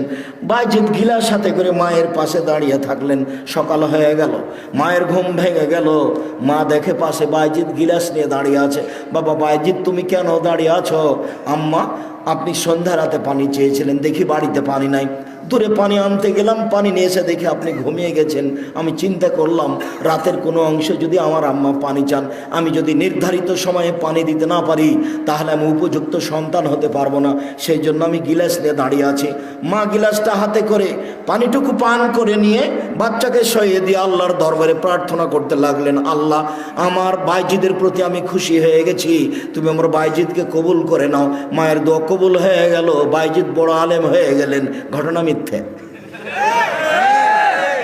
আমি যদি বক্তব্য কণ্ঠস্বরে কোনো কথা বলে থাকি, যদি কাহিনী বলে থাকি, তা আমি কারো কথা নকল করে এভাবে বলে দেখিয়েছি আপনাকে, দিয়ে বলেছি যে এটা আপনি প্রমাণ করেন, আমার মরা পর্যন্ত সময় থাকবে। দেখি আপনি কিভাবে প্রমাণ করবেন। 30 পারা কোরআন আপনার চোখে ধরে না, এটা একটু অনুবাদ করে শোনাতে পারেন না? মুহাম্মদ সাল্লাল্লাহু আলাইহি ওয়াসাল্লামের 23 বছরের জীবন, 30,000 সহিহ হাদিস আপনার একটু চোখে পড়ে না? আপনি একটু এগুলো শোনাতে পারেন না? নোয়াখালী লক্ষ্মীপুর বাড়ি হলেই কি একবারে শুনে না আহমদুল্লাহ নাস্তাকবর বলে কাহিনী শুরু করে দিতে হবে? রিয়াজুস সলেহিন থেকে খাওয়ার উপরে, পান করার উপরে 10টা হাদিস মুখস্থ করে বলা যায় না? রিয়াজুস সলেহিন থেকে 20টা হাদিস মুখস্থ করে সালামের উপরে বলা যায় না? রিয়াজুস সলেহিন থেকে সুদ ঘুষের উপরে 10টা হাদিস বলা যায় না? কেন আপনি এখানে আসলেন? কেন আপনি আসবেন এখানে? কেন আপনার মসজিদে ফাজাইল আমল থাকবে? আপনার একটু হাদিস গ্রন্থ হয় না? আপনার চোখে পড়ে না? কেন আপনি ওইসব বলবেন যে কেসা কাহিনী দিয়ে শোনাবেন? কেন আপনি করবেন এটা? কি প্রমাণ আছে তার? শুনুন, জোর করে পরকাল হারায়েন না, টুপি দিয়ে বিচারের মাঠ রক্ষা হবে না। শুনুন, জুব্বা দিয়ে বিচারের মাঠ রক্ষা হবে না। শুনুন, পাগড়ি দিয়ে বিচারের মাঠ রক্ষা হবে না। বিচারের মাঠ বড় কঠিন।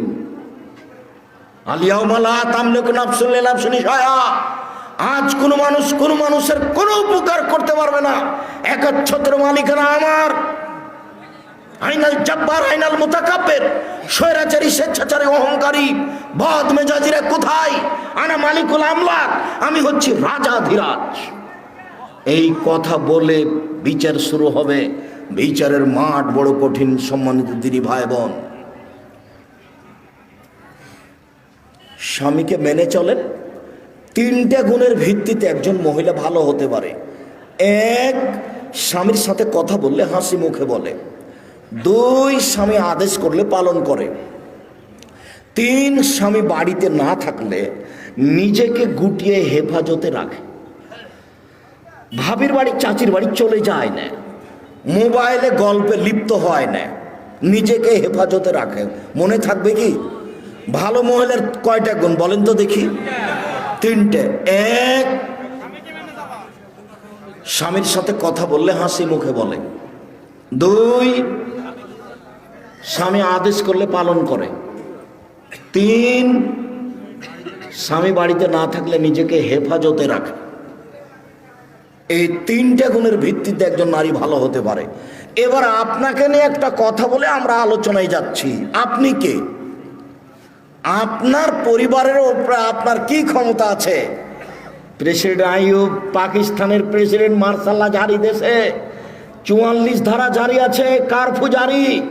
সন্ধ্যার পরে কেউ বাড়ি থেকে বের হতে পারবে না, 4টায় যাতায়াত বন্ধ। সেই দিন একটা ভ্যানওয়ালা বলছে যে খুব তাড়াতাড়ি বাড়ি যেতে হবে। বলে কেন? বলে ফখরুদ্দিনের যুগ। কি যে হয়!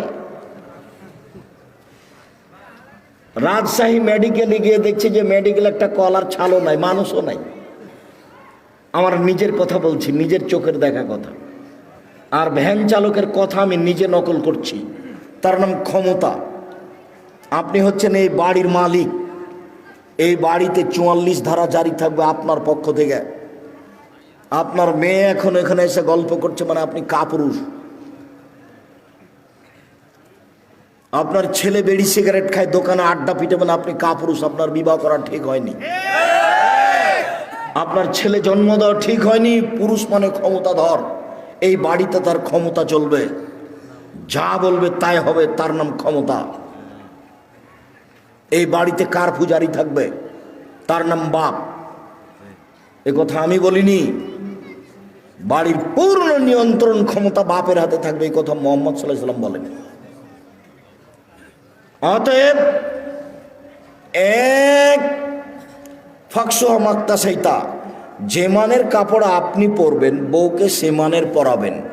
2 আতেমা মাতায়েমতা, যে মানের খাদ্য আপনি খাবেন বউকে সে মানের খাওয়াবেন। 3 অলা তুকাব্বে, বউকে কখনো কটু কথা বলবেন না। বলবেন না যে তোমার ঠোঁটটা কালো, ভুলেও কোনোদিন বলবেন না। একবার ঠোঁট কালো বললে 10 বছর আপনাকে ভালোবাসবে না। ভুলেও কোনোদিন বলবেন না যে ঠোঁটটা মোটা, তোমার রংটা কালো, এভাবে বলবেন না। ভুলেও কোনোদিন শ্বশুর শাশুড়িকে গালি দিবেন না। একদিন শ্বশুর শাশুড়িকে গালি দিলে আপনার বউ আপনাকে জীবনে কোনোদিন ভালোবাসবে না। ভুলেও কোনোদিন কটু কথা বলবেন না। এই ছেলে, তোমাকে বলছি, বউয়ের সাথে তোমার এত খারাপ ব্যবহার কেন? তুমি কথাও কথা তোমার স্ত্রীকে গালি দাও কেন? ও কি পশু প্রাণী নাকি? ও কি তোমাদের বাড়ির কুকুর শ্রীগাল পশু প্রাণী? তুমি তোমার বউকে এত তুচ্ছভাবে দেখো কেন? মুহাম্মদ সাল্লাল্লাহু আলাইহি ওয়াসাল্লাম বলেছেন বউকে কটু কথা বলবা না। 4 ওলা তাজরে বেলালজি, মুখের উপরে মারবা না। 5 ওলা তাতরুকা ইল্লা ফিল বাইতে, তুমি তোমার বাড়ি ছাড়া তোমার বউকে কোথাও যেতে দিবা না। ও খালার বাড়ি যেতে পাবে না, ও ফুফুর বাড়ি যেতে পাবে না, ও ভাবির বাড়ি যেতে পাবে না, ও মায়ের বাড়ি যেতে পাবে না। জরুরি প্রয়োজন ছাড়া বাড়ি ত্যাগ করতে পারবে না। এই কথা মুহাম্মদ সাল্লাল্লাহু আলাইহি ওয়াসাল্লাম বলেন, আমি বলিনি। ও আপনার বাড়ির বাইরে যেতে পারে না। বিবাহের বাড়িতে যাওয়ার কোনো প্রশ্নই আসে না। বিবাহের বাড়িতে গেলে স্বামীর সংখ্যা বেশি হয়ে যাবে।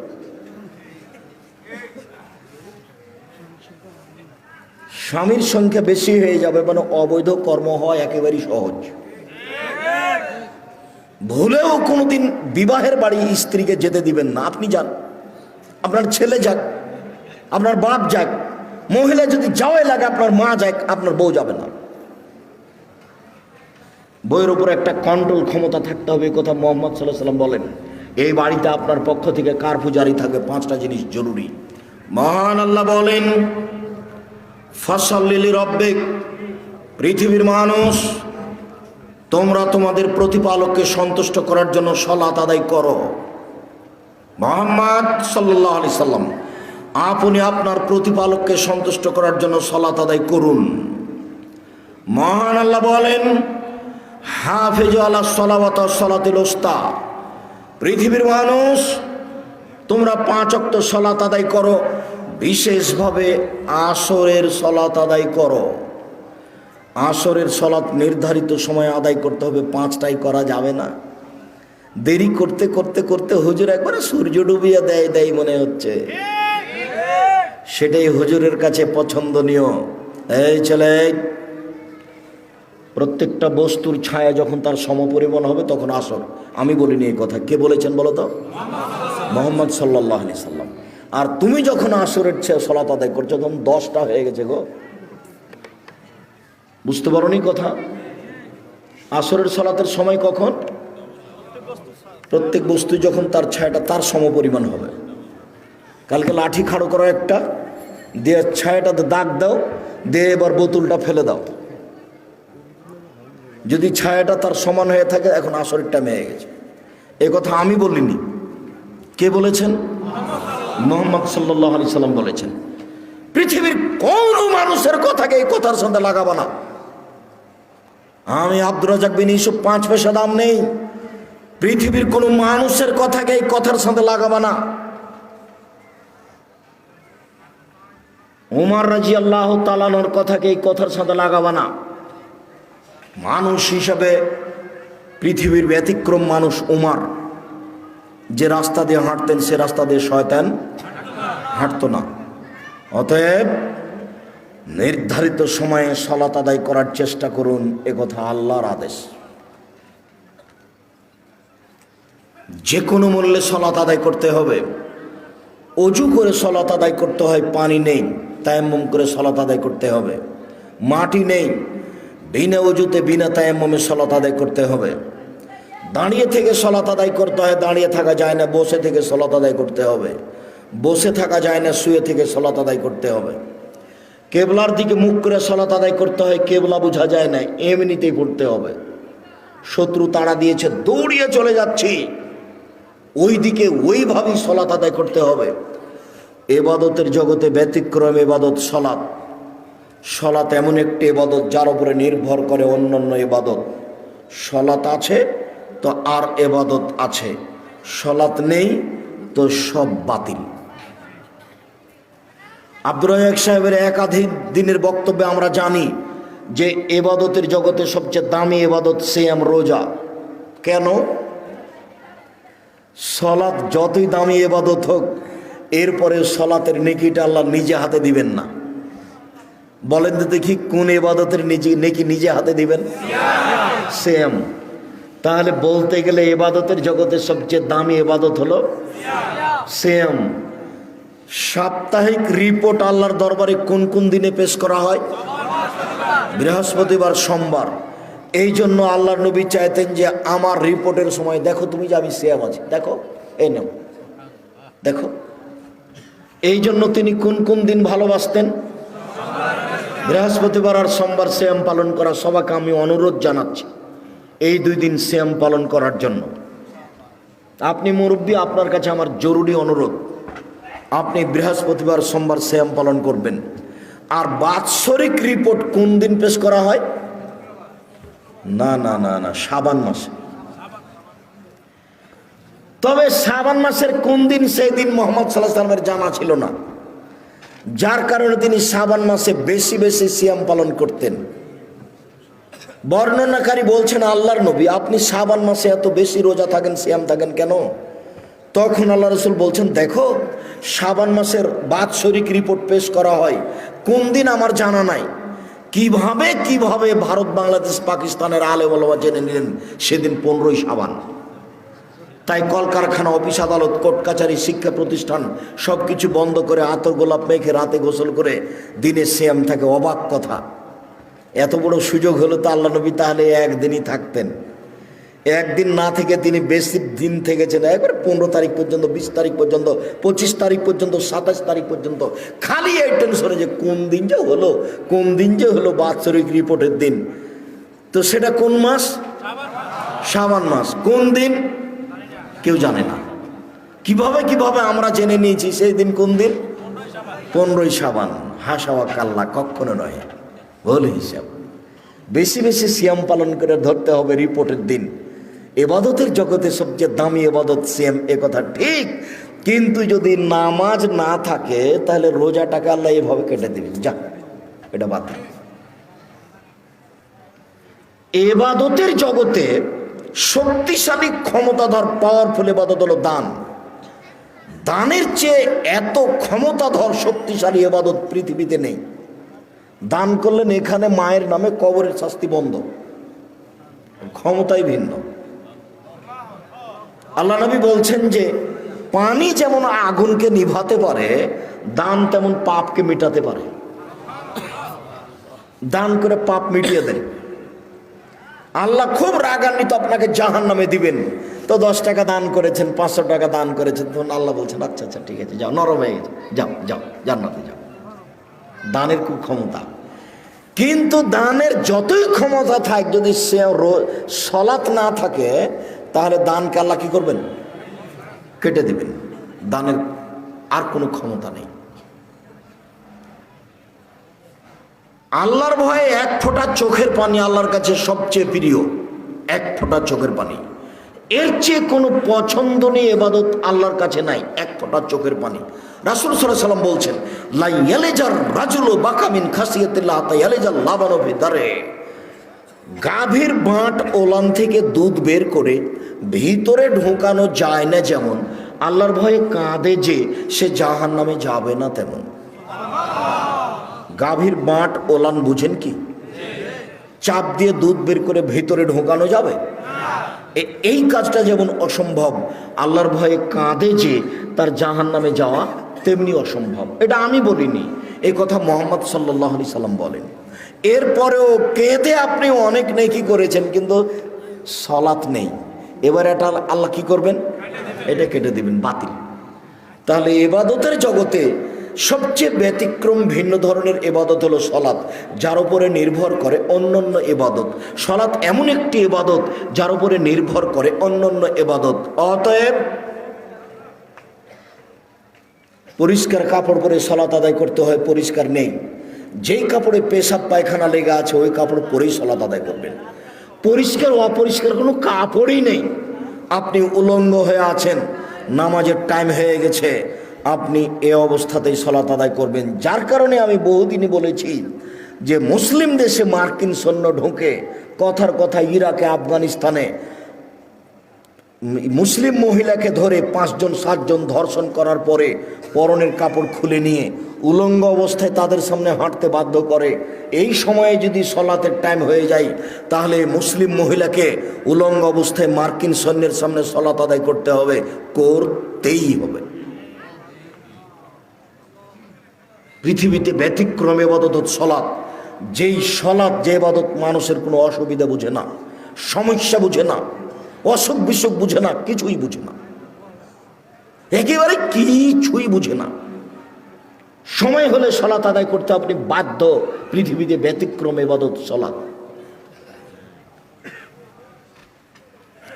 যারা সলাত আদায় করে না তারা কেমন? যারা সলাত আদায় করে না তারা কাফের। রাসূল সাল্লাল্লাহু আলাইহি সাল্লাম বলেন, মান তারাকা সলাতা মুতাআম্মিদান ফাকাদ কাফারা। কেউ যদি ইচ্ছাকৃত সলাত ছেড়ে দেয় তাহলে সে কাফের হয়ে গেল। মুহাম্মদ সাল্লাল্লাহু আলাইহি সাল্লাম বলেন, বাইনাল আবদি ওয়া বাইনাল কুফরি তারকুস সালাত। মুসলমান এবং কাফের মধ্যে পার্থক্য হচ্ছে সলাত ছেড়ে দেওয়া। কেউ যদি সলাত ছেড়ে দেয় তাহলে সে কাফের, কেউ যদি সলাত আদায় করে তাহলে সে মুসলমান। আসহাবু মুহাম্মাদিন সাল্লাল্লাহু আলাইহি সাল্লাম লা ইয়ারাউনা তারকু কুফরুন গায়রা সালাত। মুহাম্মদ সাল্লাল্লাহু আলাইহি সাল্লামের সঙ্গী সাথী সাহাবীগণ কেউ যদি রোজা ছেড়ে দিয়েছে তাহলে তাকে কাফের মনে করতেন না। কেউ যদি হজ না করত তাহলে তাকে কাফের মনে করতেন না। কেউ যদি যাকাত না দিত তাহলে তাকে কাফের মনে করতেন না। তবে কেউ যদি সালাত আদায় না করত তাহলে তাকে কাফের মনে করতেন। রাসূল সাল্লাল্লাহু আলাইহি সাল্লাম বলেন, মানুষ যতদিন পর্যন্ত লা ইলাহা ইল্লাল্লাহ না বলেছে, সালাত আদায় না করেছে, আমি তাকে পিটিয়ে সালাত আদায় করাবো, মারবো, না হয় মরবো। এই হাদিসের ভিত্তিতে সেই কালে ইমাম আহমদ ইবনে হাম্বল রাহিমাহুল্লাহ বলেছেন, কেউ যদি সালাত আদায় না করে তাহলে তাকে কুরবানি করতে হবে। এই হাদিসের ভিত্তিতে সেই কালে ইমাম আবু হানিফা রাহিমাহুল্লাহ বলেছেন, কেউ যদি সালাত আদায় না করে তাহলে তাকে জেলখানায় বন্দি করে পিটিয়ে সালাত আদায় করাতে হবে। এই হাদিসের ভিত্তিতে বর্তমান আরবি বিদ্বানগণ বলছেন, স্বামী নামাজ পড়ে স্ত্রী পড়ে না, স্ত্রী পড়ে স্বামী পড়ে না, তাহলে বিবাহ কেটে গেছে, বিবাহ বাতিল। চেয়ারম্যান লাগে না, মেম্বার লাগে না, খাতা কলম লাগে না, বিবাহ এমনিতে গেছে। এই ছেলে, তুমি কি কারো গায়ে হাত দিয়ে আছো নাকি? রেডি হও। এক খেলে চেয়ে থাকবা তোমাকে যেন পাখি মনে করে পাথর। এক খেয়ালে চেয়ে থাকবে যেন তোমাকে পাখি মনে করে পাথর। সম্মানিত দিনী ভাই বোন, একজন বেনামাজি যদি মারা যায় তো আরবি বিদ্বানগণ বলছেন ওকে শ্মশান ঘাটে ফেলে দিতে হবে। হিন্দু মারা গেলে যেখানে ফেলতে হয় সেখানে ফেলে দিতে হবে, মুসলমানের কবরস্থানে কবর দেওয়া যাবে না। এ কথা বর্তমানে আরবি বিদ্বানগণ বলছে।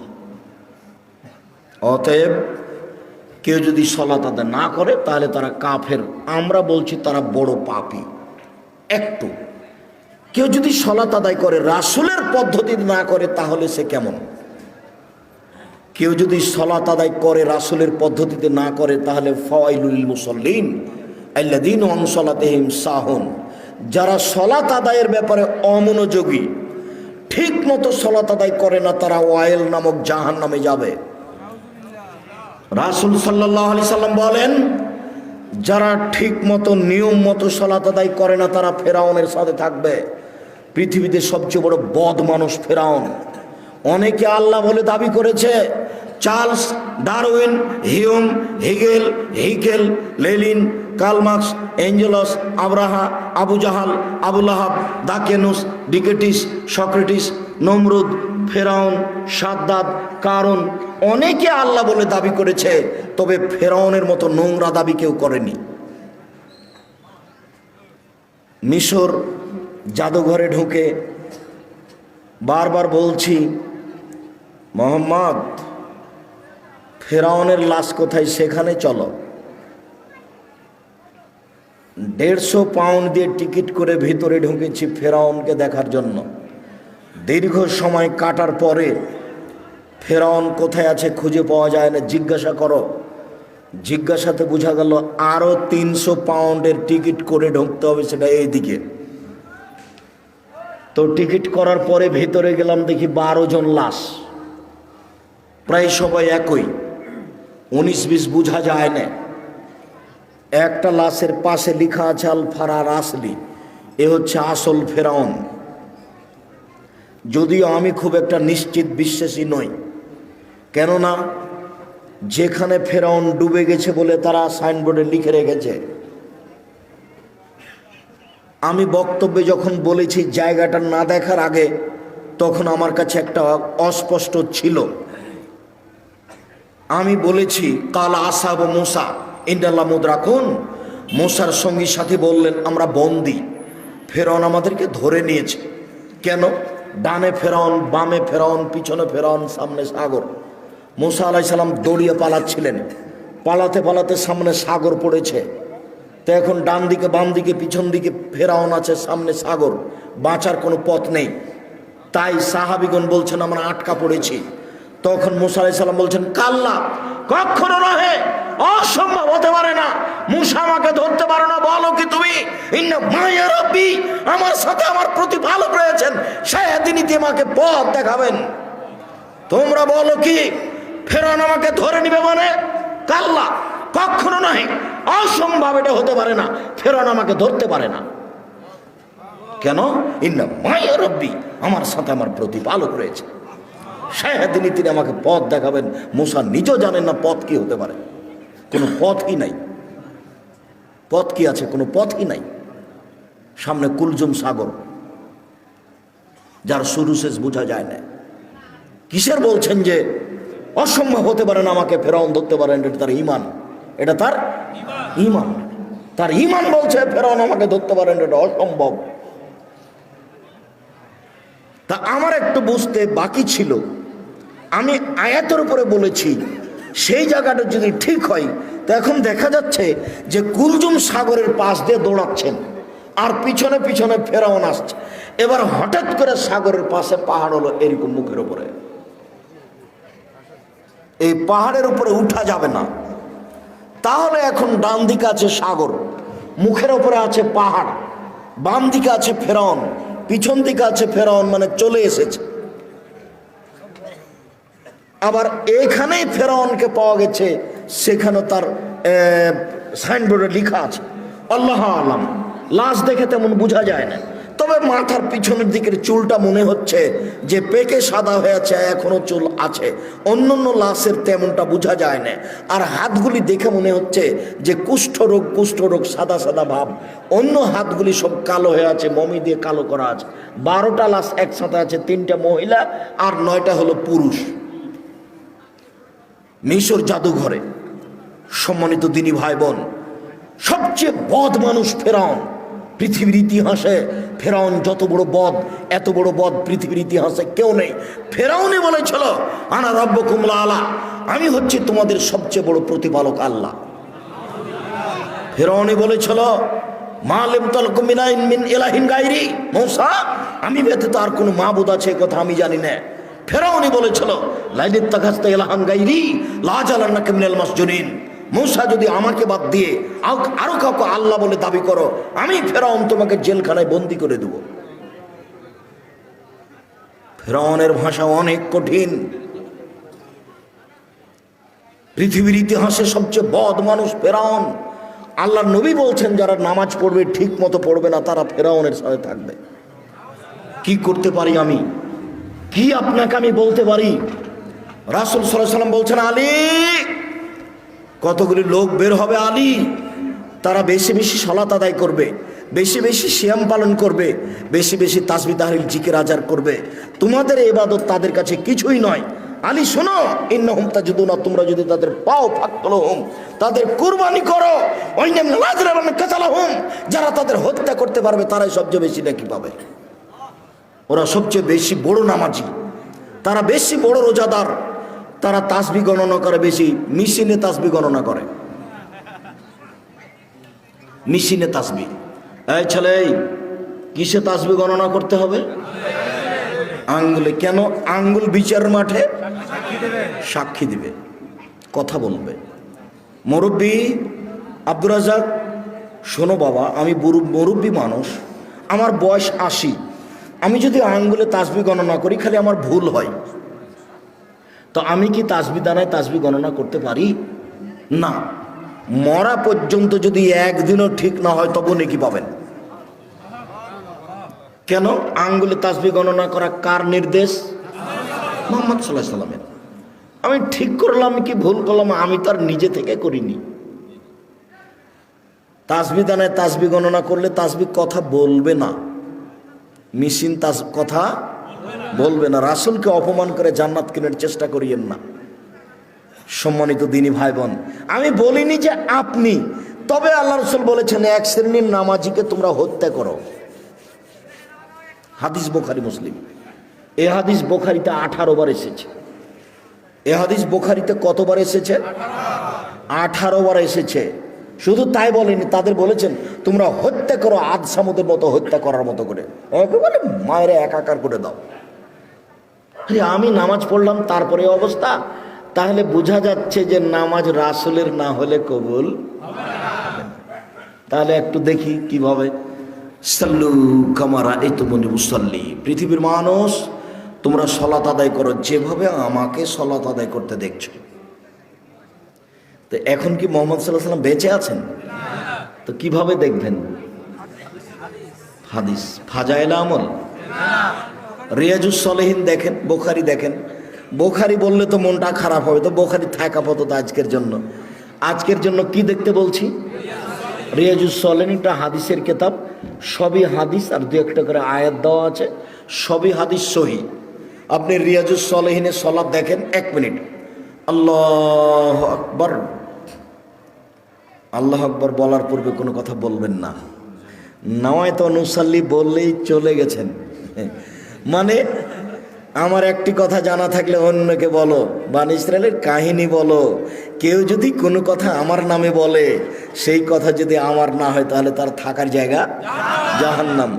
নয়তো নুসাল্লি আরবা রাকাতিল জোহরে, জোহরের 4 রাকাত সালাতের আমি নিয়ত করছি, মর্মে যদি কোনোদিন নিয়তের দোয়া প্রমাণ হয়ে যায়, আমি আব্দুর রাজ্জাক বিন ইউসুফ নোয়াখালী লক্ষ্মীপুর আসা তো দূরের কথা, আর জাতির সামনে দাঁড়াবই না। আল্লাহর কসম, আল্লাহর কসম, আমি আর কোনোদিন দাঁড়াবো না। যদি নাওয়াইতু নুসাল্লি আরবা রাকাতিল জোহরে, জোহরের 4 রাকাত নিয়ত করছি সলাতের, এটা যদি প্রমাণ হয়ে যায়। তো নিয়ত কি আব্দুর রাজ্জাক সাহেব? মনের পরিকল্পনা। ওই যে আজান হয়েছে, এখন অজু করতে যাচ্ছেন, বলেন তো কিসের অজু করতে যাবেন? সলাতের, জোহরের সলাতের। এটার নাম নিয়ত। যেটা অন্তরে জাগে, যেটা ভাবেন, সেটার নাম নিয়ত। নিয়ত মুখে নয়। আমার একটি কথা জানা থাকলে অন্যকে বলো, বনি ইসরাইলের কাহিনী বলো। কেউ যদি কোনো কথা আমার নামে বলে, সেই কথা যদি আমার না হয় তাহলে তার থাকার জায়গায় জাহান্নাম। সালাম ফেরার পরে আপনি মাথায় হাত দেন, আমি নিষেধ করিনি, তো যদি মাথায় হাত না দেওয়া থাকে তাহলে কি হবে? আপনি অজু করার সময় কাঁধ মাসা করেন, আমি আপনার কাঁধ মাসা বন্ধ করতে আসিনি, করেন আপনি, কিন্তু মুহাম্মদ সাল্লাল্লাহু আলাইহি সাল্লামের যদি প্রমাণ না হয়ে থাকে কাঁধ মাসা, তাহলে আপনার কি হবে? তাহলে আপনি বিবেচনা করে দেখেন, হুজুরকে বলেন, আপনি তো খুব ভালোবাসেন, আপনারা সমাজের দায়িত্ব পালন করেন, হুজুরকে মাঝে মধ্যে দাওয়াত দেন, খাওয়ারও দেন, বলবেন আগামীকালকে আহমদ মাওলানা সাহেব আপনাকে আমরা খুব ভালোবাসি, বেশ ভালো মন্দ বাড়িতে হলে আদর করে খাওয়ায়ও বটে, দয়া করে কাঁধ মাসা করার হাদিসটা উল্লেখ করবেন। আবু হুরায়রা রাদিয়াল্লাহু তাআলা আনহু বলেন, রাসূল সাল্লাল্লাহু আলাইহি সাল্লাম বলেছেন অজু করার সময় কাঁধ মাসা করতে হবে। আবু দাউদ হাদিস নাম্বার এত, হাদিসটি সহিহ। সহিহ কেন বলতে হবে? এই জন্য যে আব্দুর রাজ্জাক সাহেব বলেছেন এই দেশে নাকি প্রায় 3 লক্ষ জাল হাদিস আছে। এইটা তো আবার সেটা নয়, এইটা আবার সেটা হলে তো বেকায়দা হয়ে যাবে। ফাজাইলে আমল বই লেখা আছে যে আদম আলাইহিস সালাম ভারত থেকে 60,000 বার হজ করতে গেছেন। তাহলে 60,000 বার যদি হয় তাহলে বছরে একবার হজ, তাহলে আদমের বয়স কত? 60,000 বছর। নেন এবার কোন দিক থেকে কোন দিকে লেগে গেছে।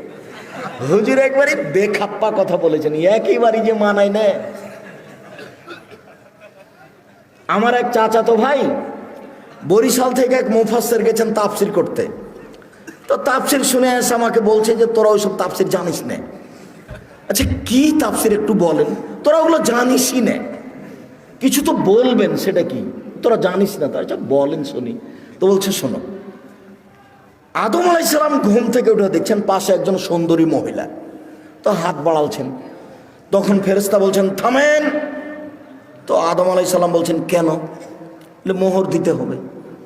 মোহর কি? বলে মুহাম্মদ সাল্লাল্লাহু আলাইহি সাল্লামের উপরে 1000 বার দরুদ পড়ে দিতে হবে। কোরআন মাজিদে সূরা বাকারাতে আল্লাহ বলেছেন যে আমি আদমকে সব কিছু শিখিয়ে দিয়েছি, সব কিছু। তো বউকে কিভাবে হালাল করতে হবে এটাই তিনি জানলেন না? আরে নিজের বউকে হালাল করাই জানলেন না? শুনুন, কিয়ামত পর্যন্ত মুফাসসির সাহেব তাফসির প্রমাণ করতে পারবে না। এদেশে একটা বই পাওয়া যায়, বইয়ের নাম তাফসির কি মিথ্যা হতে পারে? মানে জিজ্ঞাসাবোধক নাম, ওই বইয়ে যা তাফসির আছে সবই মিথ্যে। বইয়ের নাম কি? তাফসির কি মিথ্যা হতে পারে? কোনোদিন দেখেছেন বইটা? জি, এইখানে আছে কি না আমি তা জানি না,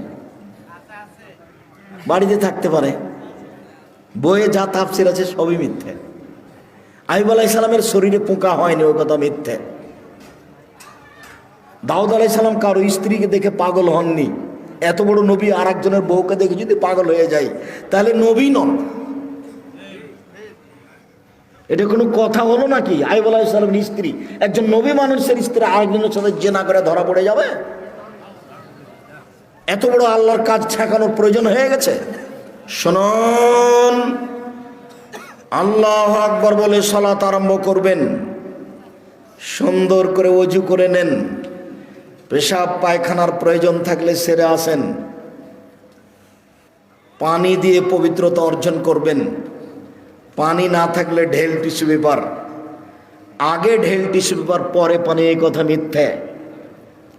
আপনার টয়লেটে দেখছি খালি টিস্যু পেপারের বালতি, আগে ঢেল টিস্যু পেপার পরে পানি, এই কথা মিথ্যে। ঢেল টিস্যু পেপার নিয়ে 40 কদম হাঁটতে হবে, এটা নোংরামি। পায়ের উপরে পা উঠিয়ে খক খক করা বেহায়াই। আপনি মনে কষ্ট নেন না, আপনি আমার দিনী ভাই, আপনি পবিত্রতা অর্জন করছেন এভাবে। আপনার বউকে 40 কদম হাঁটান দেখি, আপনার বউ ঢেল নিয়ে হাঁটুক দেখি। তো আপনার বউ যদি ঢেল নিয়ে 40 কদম হাঁটে আর পায়ের উপরে পা উঠায়, তাহলে আপনাকে দেখতে কেমন লাগবে? তাহলে আপনাকে মহিলাটাকে দেখতে যেমন যেমন লাগবে, মহিলাটা আপনাকে দেখতে তেমন তেমন লাগে। এরকম কাজ ধর্ম হতে পারে না। আপনাকে আরো বলছি, 40 কদম পরে আপনি টিস্যু ফেলেন মনে হবে পেশাব আসলো। 40 কদম নয়, 40 দিন পরে যদি ফেলেন তবু মনে হবে। কেন? এটা আপনার ধারণা হয়ে গেছে। সহজ পথ, পেশাব হয়ে গেছে, পানি দিয়ে পবিত্রতা অর্জন করেন, হাতটা মেজে নেন। এখন যদি মনে হয় যে 1 ফোঁটা পেশাব আসলো, তাহলে অজু করার সময় একটু পানি এলে লজ্জাস্থানে সামনাসামনি এভাবে ছিটিয়ে দেবেন। বুঝাতে পারিনি? বাস, পবিত্রতা শেষ। আর ভিতরে এটা ধারণা করতে হবে না। ধারণা করলেই 40 কদম পরে যদি টিস্যু ফেলেন তবু মনে হবে।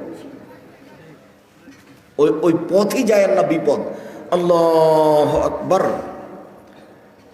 ডান হাতের কবজি বাম হাতের কবজির উপরে রাখবেন, 2 পায়ের গোড়ালি জমা করবেন না। রাজশাহী চাঁপাইনবাবগঞ্জে মহিলা বৈঠকে মহিলারা বলছে, বুবু নামাজে যখন দাঁড়াবা বুবু, তখন 2 পায়ের গোড়ালি জমা করে দিও বুবু। যদি 2 পায়ের গোড়ালি ফাঁকা রাখো বুবু, তাহলে লজ্জা স্থানের যোগাযোগ বুবু মাটির সাথে হবে, মাটি অভিশাপ করবে। বুবুর সব কথাই নাকি বুখারীতে আছে। বলছে বুবু যখন সিজদা করতে যাবা বুবু, তখন হাতি যেমন মাটিতে পড়ে যায়, তেমন মাটিতে পড়ে গিয়ে আঁটো সাঁটো হয়ে সিজদা করিও বুবু। বুককে যদি উরু থেকে পৃথক রাখো বুবু, তাহলে স্তন ঝুলন্ত থাকবে বুবু, পর্দার ব্যাঘাত ঘটবে। বুবুর সব কথাই নাকি বুখারীতে আছে। বলে হিসাব, বুবু ব্লাউজ গায়ে দিয়ে আছে, শাড়ি পরে আছে, শাড়ির ওপরে চাদর আছে।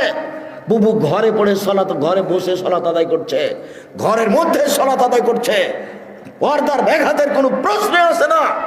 মুহাম্মদ সাল্লাল্লাহু আলাইহি ওয়াসাল্লাম যেভাবে সলাত আদায় করতে বলেছেন, পুরুষ নারীকে এভাবেই সলাত আদায় করতে হবে। এটাই চূড়ান্ত হিসাব। পৃথিবীর কোনো মানুষের সলাত আদায়ের জন্য ব্যতিক্রম কোনো প্রমাণ হবে না। সহিহ হাদিস দ্বারা প্রমাণ পেশ করতে হবে, অন্যথায় যা করেছি ভুল হয়েছে। এখন যা দেখছি বাস্তব সেটাই করতে হবে। আল্লাহু আকবার। আল্লাহ আকবার বলার সময় তো এরকম করতে হবে না, আল্লাহু আকবার এটা চলবে না, আল্লাহু আকবার এটা চলবে না, আল্লাহু আকবার এটা চলবে না। তাহলে এটাও চলে না, তাহলে এটাও চলে না, তাহলে এটাও চলে না। তাহলে কি করতে হবে? কাঁধ সামনাসামনি, একাধিক হাদিস দেখেন,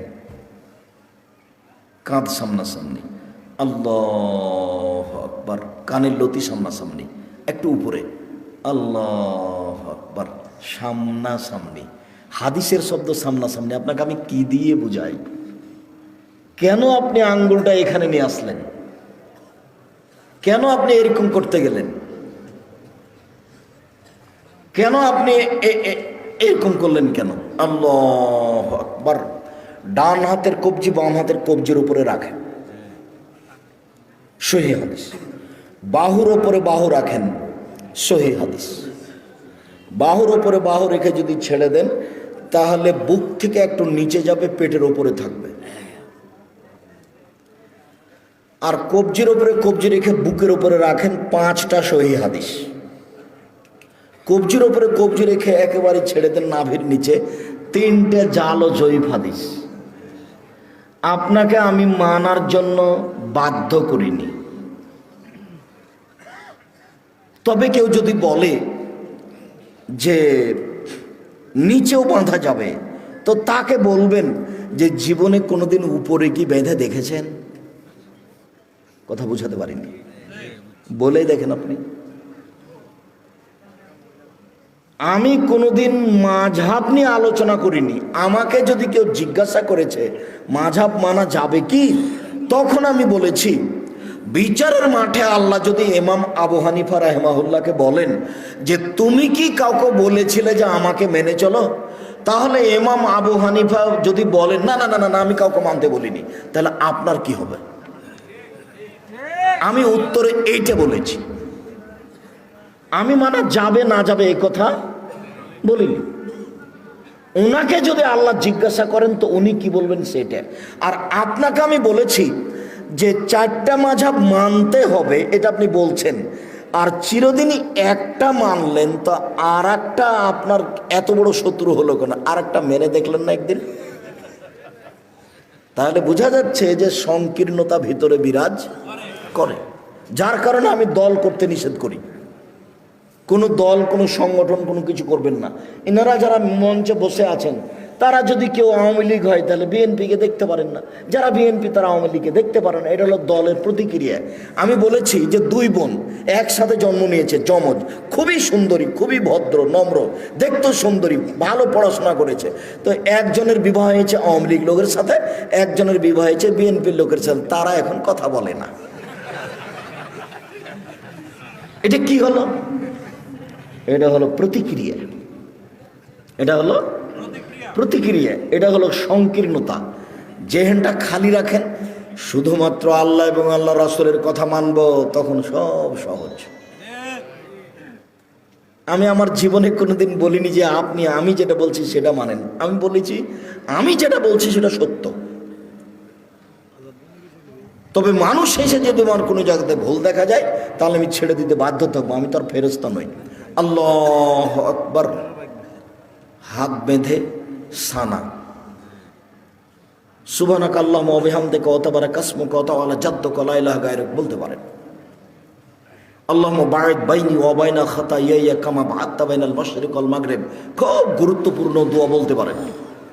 আউযু বিল্লাহি মিনাশ শাইতানির রাজিম, বিসমিল্লাহির রহমানির রহিম, আলহামদুলিল্লাহি রাব্বিল আলামিন, বিশ্বজগতের প্রতিপালকের প্রশংসা। আর রহমান রাহিম, তিনি হচ্ছেন পরম দাতা দয়ালু। মালিক ইয়াউমিদ্দিন, তিনি হচ্ছেন বিচার দিনের মালিক। ইয়াকা না'বুদু, একমাত্র তোমার ইবাদত করি। ওয়া ইয়াকা নাস্তাইন, একমাত্র তোমার কাছে সাহায্য চাই। ইহদিনাস সিরাতাল মুস্তাকিম, তুমি আমাকে সোজা পথ দেখাও। সিরাতাল লাযিনা আন'আমতা আলাইহিম, ওই পথ তুমি দেখাবে যাদের ভালোবেসেছো। গায়রিল মাগদুবি আলাইহিম ওয়ালাদ দাল্লিন, ওদের পথ দেখাও না যারা ভ্রান্ত। যাদের উপরে তুমি অসন্তুষ্ট হয়েছো তাদের পথ তুমি দেখাও না। আমিন। দীর্ঘ সময় ধরে তোমার দরবারে যে প্রার্থনা করলাম, সেই প্রার্থনা তুমি কবুল করো। মনে রাখবেন সম্মানিত দিনী ভাই বোন, দুয়ার জগতে সবচেয়ে ব্যতিক্রম দোয়া হলো সূরা ফাতিহা। আমার বুঝে, আমি যেটুকু ভাঙাচোরা কোরআন হাদিস বুঝি, তাতে সূরা ফাতিহার চেয়ে পৃথিবীতে দামি কোনো দোয়া নেই। আর একটা মনে রাখবেন, খুব প্রশংসা প্রিয়, খালি আলহামদুলিল্লাহ বললেই খুশি, আলহামদুলিল্লাহ। ওই জন্য আল্লাহ রাসূল বলছেন, আফজালু দুআয়ে আলহামদুলিল্লাহ, সবচেয়ে উত্তম দোয়া কি? আলহামদুলিল্লাহ। আলহামদুলিল্লাহ বলার পরে বলছে, আকাশ জমিন ভর্তি নেকি দিয়ে দিলাম। যা কত নেকি দিয়ে দিলাম, আলহামদুলিল্লাহ। এই জন্য তাসবিতে দিয়ে দেওয়া হয়েছে আলহামদুলিল্লাহ, আলহামদুলিল্লাহ, আলহামদুলিল্লাহ, মানে খুবই খুশি, খুব প্রশংসা প্রিয়।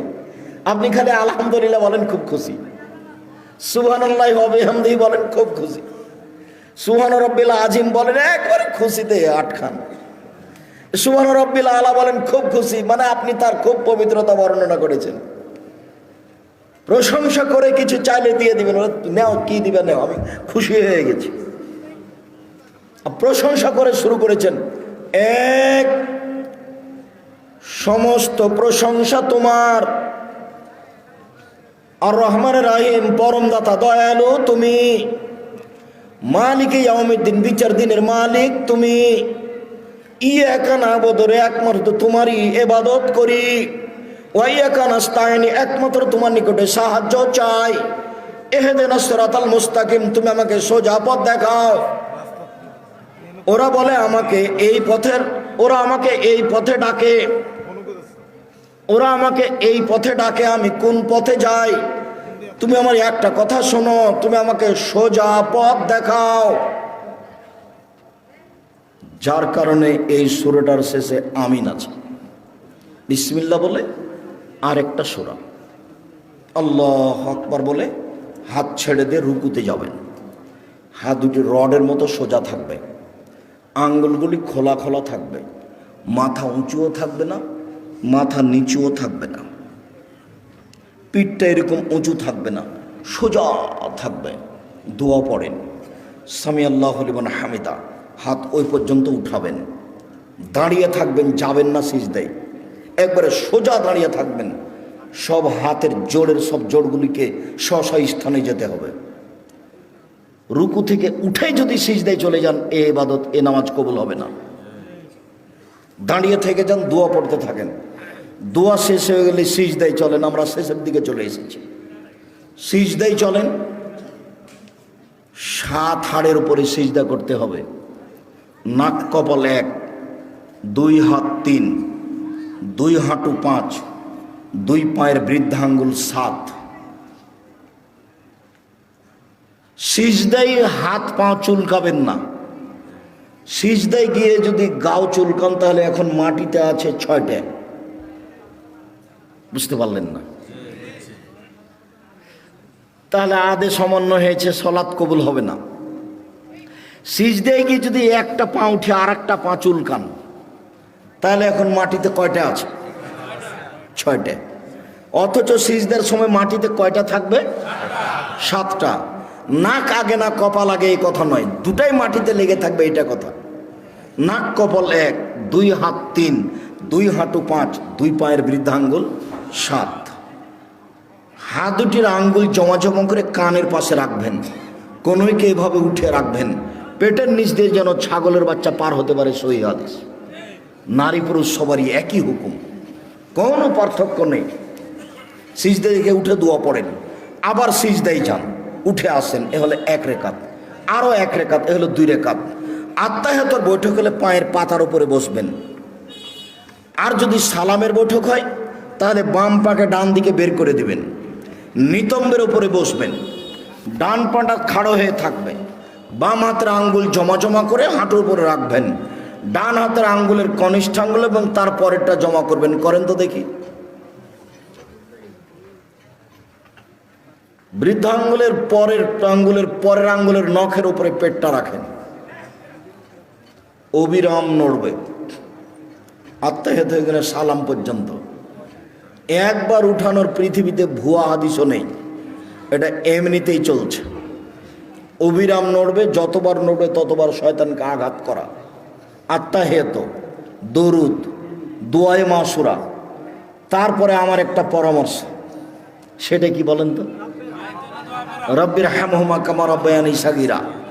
বাপ মায়ের জন্য দোয়া করা, জাযাকাল্লাহ খায়ের, মনে আছে, ভুলবেন না সহজে। রব্বির হামহুমা কামা রাব্বায়ানি সাগীরা। হে আল্লাহ, তুমি আমার প্রতিপালককে দেখো, তুমি আমার বাপ মাকে দেখো বাল্য অবস্থায় আমাকে যেভাবে দেখেছিল। এই দোয়াটা যেন না ভুলি, তার জন্য কি পরামর্শ আছে? 2 রেকাত সলাত। 2 রেকাত সলাত আদায় করে আল্লাহকে বলবেন যে একমাত্র দোয়াটা মনে রাখার জন্য আমি এই 2 রেকাত সলাত আদায় করছি, তুমি আমাকে কবুল করো। আসসালামু আলাইকুম রহমতুল্লাহ, আসসালামু আলাইকুম রহমতুল্লাহ। এরপরে যা কিছু হবে তা জিকির। সম্মানিত দিনী ভাই বোন, জিকিরের সবচেয়ে গুরুত্বপূর্ণ জিকির হলো আয়াতুল কুরসি। সালাম ফিরার পরে যদি কেউ আয়াতুল কুরসি বলে তাহলে জান্নাতে চলেই গেছে। তো ঢোকেনি কেন? মরেনি এই জন্য। সম্মানিত দিনী ভাই বোন, আলোচনার শেষে এসে আপনাদের সাথে জরুরি কয়েকটি কথা। তার প্রথম কথা হচ্ছে, আমার মনে হয় এই পর্দাটা যখন আমি উঠেছিলাম তখনই খুলে ফেলতে হতো। পর্দার বাহিরে যারা আছে তারা বুঝতে পারে না যে আমাদের কথার কারণে তাদের অসুবিধা হচ্ছে নাকি, যার কারণে তারা নিয়মিত কথা বলার চেষ্টা করলো, যেটা আমরা পছন্দ করিনি। যা হোক, অনেক দূর থেকে আসার পরেও তারা আমাদের কথাকে মূল্যায়ন করার অনেকে প্রয়োজন মনে করলো না। এটা তাদের অযোগ্যতা, এটা তাদের বিদ্যা বুদ্ধি না থাকার প্রমাণ।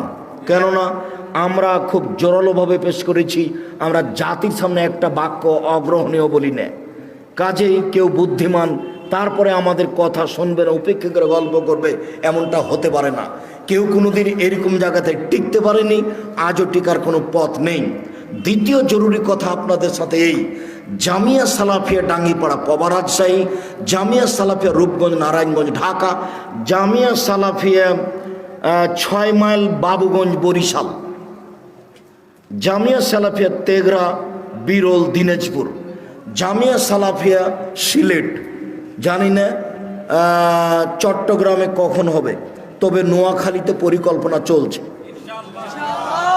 লক্ষ্মীপুরের লোকেরা অনেকে দাবি রেখেছে, এখন আমি চূড়ান্ত হিসাব পেশ করিনি, অপেক্ষায় আছি।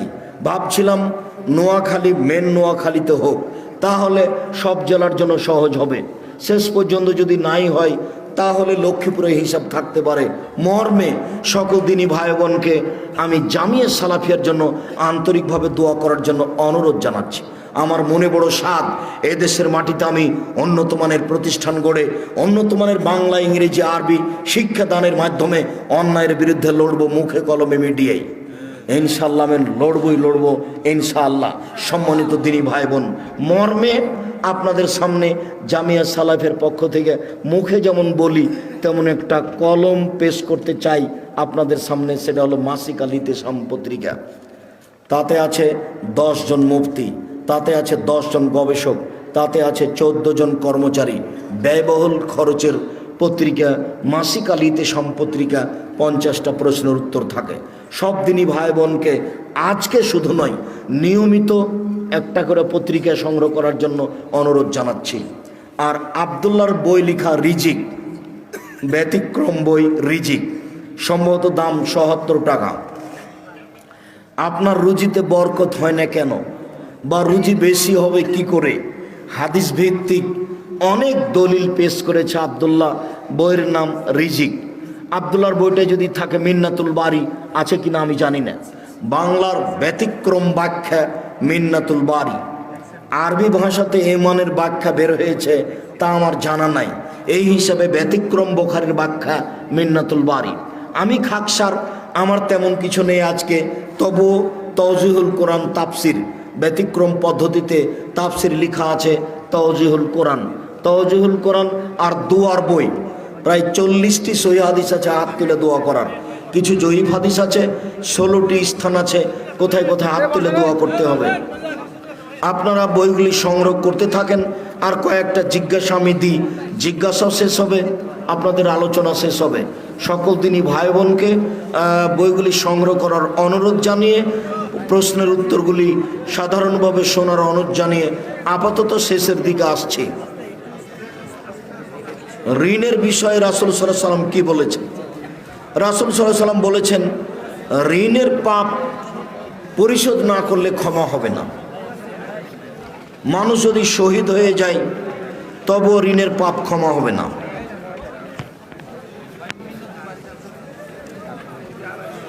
জুম্মার 2টা আজানের বিধান কি? 2 আজান বিদআত, 1 আজান সহিহ হাদিস। 2 আজান উসমান রাদিয়াল্লাহু তাআলা কি বেদাত করেছেন? না, উসমান রাদিয়াল্লাহু তাআলা ইজতিহাদ।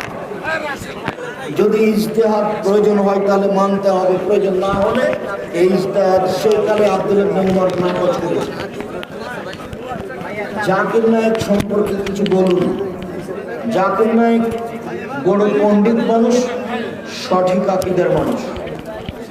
জাকির নায়েকের কথা গ্রহণীয়।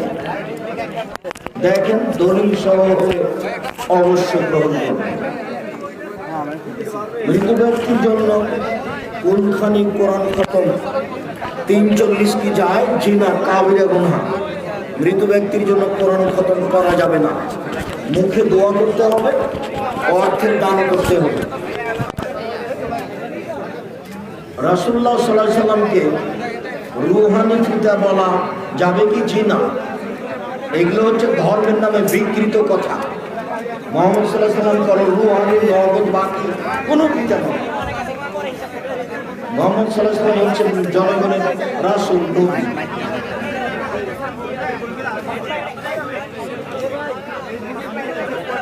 আমি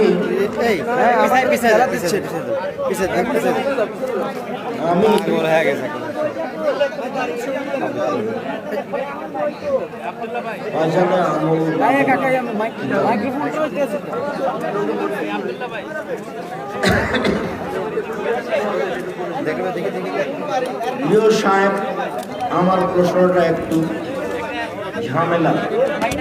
আপনার নিকট অনুরোধ, একটু বিস্তারিত ভেঙে উত্তর দিবেন। বিদ্যুতের খুঁটি থেকে অবৈধভাবে বিদ্যুৎ ব্যবহার করেছি। এখন বুঝতে পারলাম জনগণের সম্পদ নষ্ট করেছি। এখন আমি যে পরিমাণ বিদ্যুৎ আনুমানিক ব্যবহার করেছি, এখন তার মূল্য থেকে কিছু বাড়তি টাকা বিদ্যুৎ অফিসে জিএম বরাবর পরিশোধ করি বিদ্যুতের উন্নয়নের কাজে লাগানোর জন্য, তাহলে আমি কি জনগণের ঋণ মুক্ত হব? আপনি বিদ্যুৎ অন্যায়ভাবে ব্যবহার করেছেন এটা বলতে চান না। আপনি এই কথা গোপন রেখেই কিছু পরিমাণ টাকা বিদ্যুৎ খাতে দিয়ে দেন, যে আমি এই টাকাটা দিয়ে দিলাম, বিদ্যুৎ খাতে আপনারা ব্যবহার করবেন। জিকির করলে পাগল বলে, এটা জাল হাদিস, মানুষের বানানো হাদিস। জিকির করলে যদি পাগল বলে মানুষে, তাহলে পাগল হয়ে গেছে, ও জিকির করবে কি? ও নিজেই জানে না আমি কি বলছি। আর চিৎকার করে জিকির করা যাবে না, এটা বিদআত, চুপে চুপে জিকির হতে হবে। আসসালামু আলাইকুম শায়েখ, আপনার মতে মিজানুর রহমান আজহারি কেমন আলোচক? কোরআন মাজিদে নামাজ রোজার মতো জিহাদের কথা বলেছে প্রায় 500 বারের মতো, কিন্তু আপনি বলেছেন রাষ্ট্রের অনুমতি ছাড়া জেহাদ হারাম, জেহাদ করা যাবে না বলেছি। তাহলে বর্তমান প্রেক্ষাপটে আমার কিভাবে জেহাদ করব? তুমি করবা না। তুমি রাতে রাতে মানুষ মেরে ফেলছে, সেই জঙ্গিদের সাথে যে জেহাদ দেখাচ্ছ। তুমি কে বড় লাভবান বই পড়ো, কে বড় লাভবান বইয়ের উপরে তোমার অনীহা থাকা ঠিক নয়। আর তুমি যদি তোমার নেতার কথা বলো, তাহলে আমি তোমার নেতাকে 3 যুগ পড়াতে চেয়েছি, কথা আমাকে ফিরিয়ে নিতে হবে না। তুমি যেসব জেহাদের আয়াতের কথা বলছো সেগুলো আমরা জানি না। আমি জেহাদের বিস্তারিত আলোচনা করেছি কে বড় লাভবান বইয়ে। সে হাদিস আমাদের জানা নেই, মুখস্থ নেই, ভুল বুঝিও না, জাতিকে ক্ষতির দিকে ঠেলে দিও না। সিগারেট জর্দা খেলে কি নামাজ হবে? জি না। সিগারেট জর্দা নেশাদার দ্রব্য। কেউ যদি বলে যে জর্দা বিড়ি যে নেশাদার দ্রব্য, তার প্রমাণ কি? ওটা কি হাদিস বইয়ে আছে? বিড়ি সিগারেট হাদিস বইয়ে নেই, কোরআনেও নেই।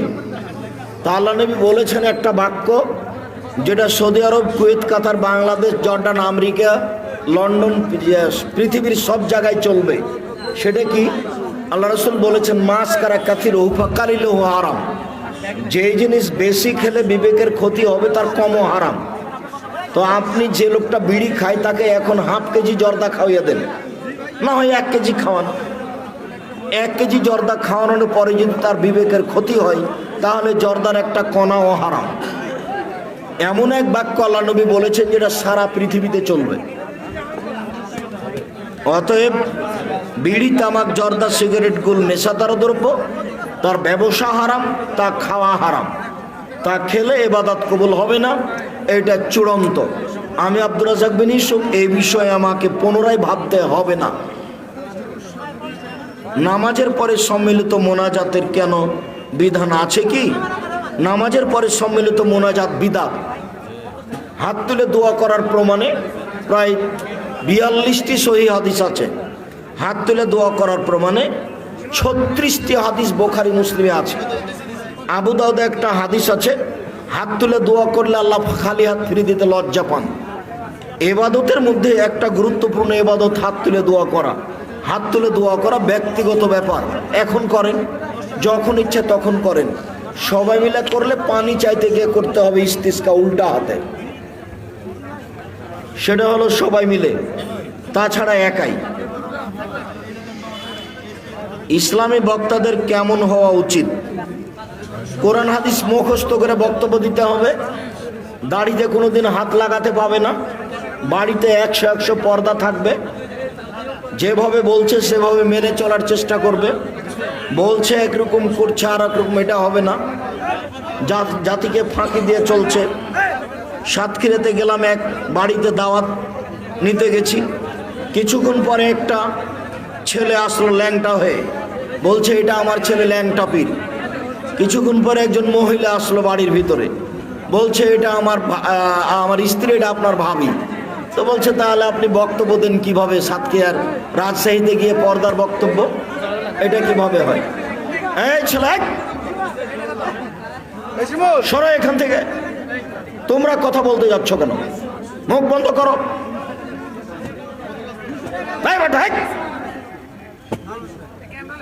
মুখ বন্ধ করো বেটা, মুখ খুলতে পাবো না।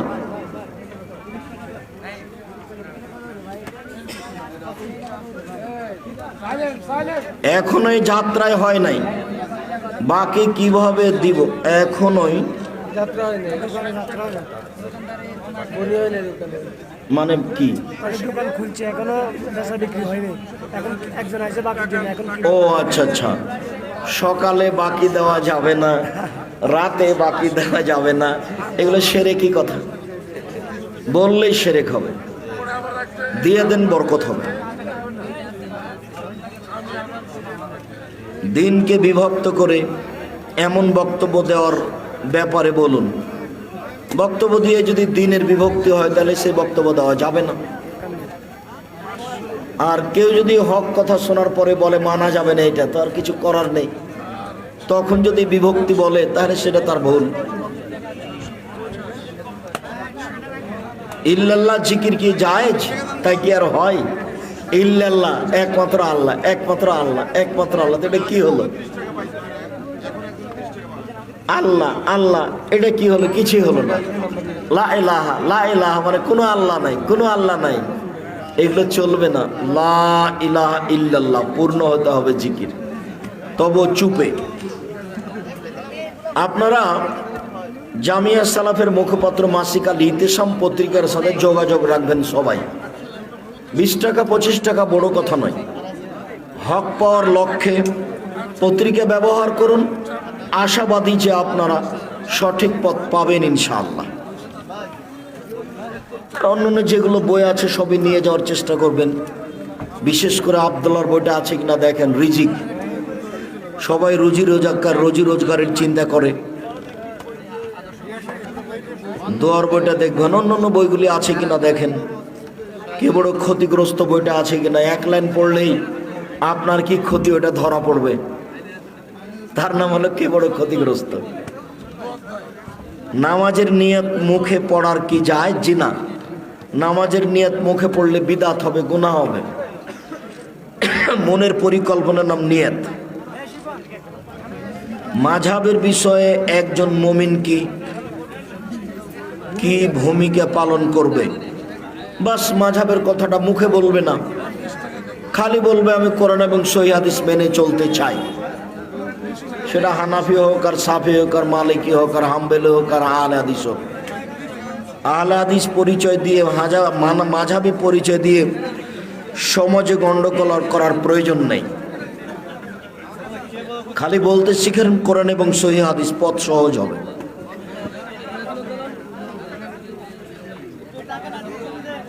আল্লাহ সর্বত্র বিরাজমান, কথাটা কতটুকু সত্য? একেবারে মিথ্যে। আল্লাহ তো সপ্তম আকাশের উপরে অবস্থান করেন, সব জায়গায় তার রহমত দয়া আছে। এখনই লোকটা বিপদে পড়ে বলছে আল্লাহ তুমি দেখছো, ওপরওয়ালা দেখছে, দানি কানি করিও না। তো তোমার সাথেই তো আছে আল্লাহ, তো ওপরওয়ালা বলছো কেন?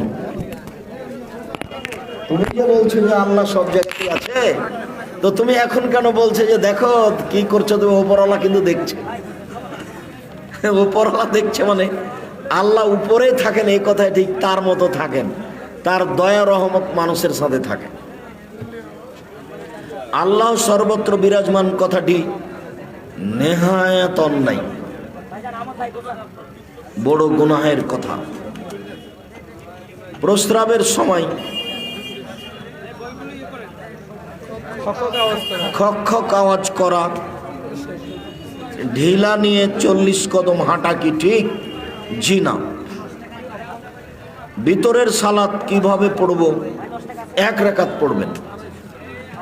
কোনো দিন দোয়া পড়বেন, দোয়ায় কোনো 15 দিন 20 দিন 1 মাস পর প্রতিদিন পড়বেন না। যদি দোয়ায় কোনো পড়েন রুকুর আগে তাহলে হাত বেঁধেই পড়বেন, আর যদি রুকুর পরে পড়েন তাহলে হাত উঠিয়ে পড়বেন। ভিতর পড়লেই দোয়ায় কুনুত পড়তে হবে, এই কথা মিথ্যে। কেউ যদি কোনো দিন দোয়ায় কুনুত পড়তে চাহে তাহলে ভিতরে পড়বে। কেউ যদি কোনো দিন দোয়ায় কুনুত পড়তে চাহে তাহলে কোথায় পড়বে? ভিতরে সালাতে পড়বে। কেউ যদি কোনো দিন দোয়ায় কুনুত পড়তে চায় তাহলে কোথায় পড়বে? ভিতরে সালাতে পড়বে। 3 রাকাত ভিতর পড়তে পারে, পড়ুক, একটা না। মধ্যে আত্তাহিয়াত চলবে না। সালাম চলবে না, একটানা। আর এক রেখাত বেতর পড়েন প্রায় দিনই, মাঝে মধ্যে 3 পড়বেন, একটানা পড়বেন 3 রেখাত বেতের প্রতি পড়েন, কিন্তু কুনুত পড়বেন না প্রতিদিন। আর কুনুত না জানলে সূরা ইখলাস পড়তে হবে, এ কথা মিথ্যে। কুনুতই পড়িয়েন না। ইসলামী ইন্স্যুরেন্স বিধান কি? জায়েজ নয়। জানাজার সালাতের সঠিক নিয়ম কি? 4 তাকবীরে সুন্দরভাবে সারিবদ্ধ হয়ে দাঁড়াতে হবে। প্রথমে আল্লাহু আকবার, আউযুবিল্লাহ, বিসমিল্লাহ, সূরা ফাতিহা, বিসমিল্লাহ অন্য সূরা, আল্লাহু আকবার, দুরুদ, আল্লাহু আকবার, বিশেষ দোয়া। শুকরিয়া, জাযাকুমুল্লাহ খাইর। আজকের মতো আলোচনা এখানে শেষ করলাম। শুভনা।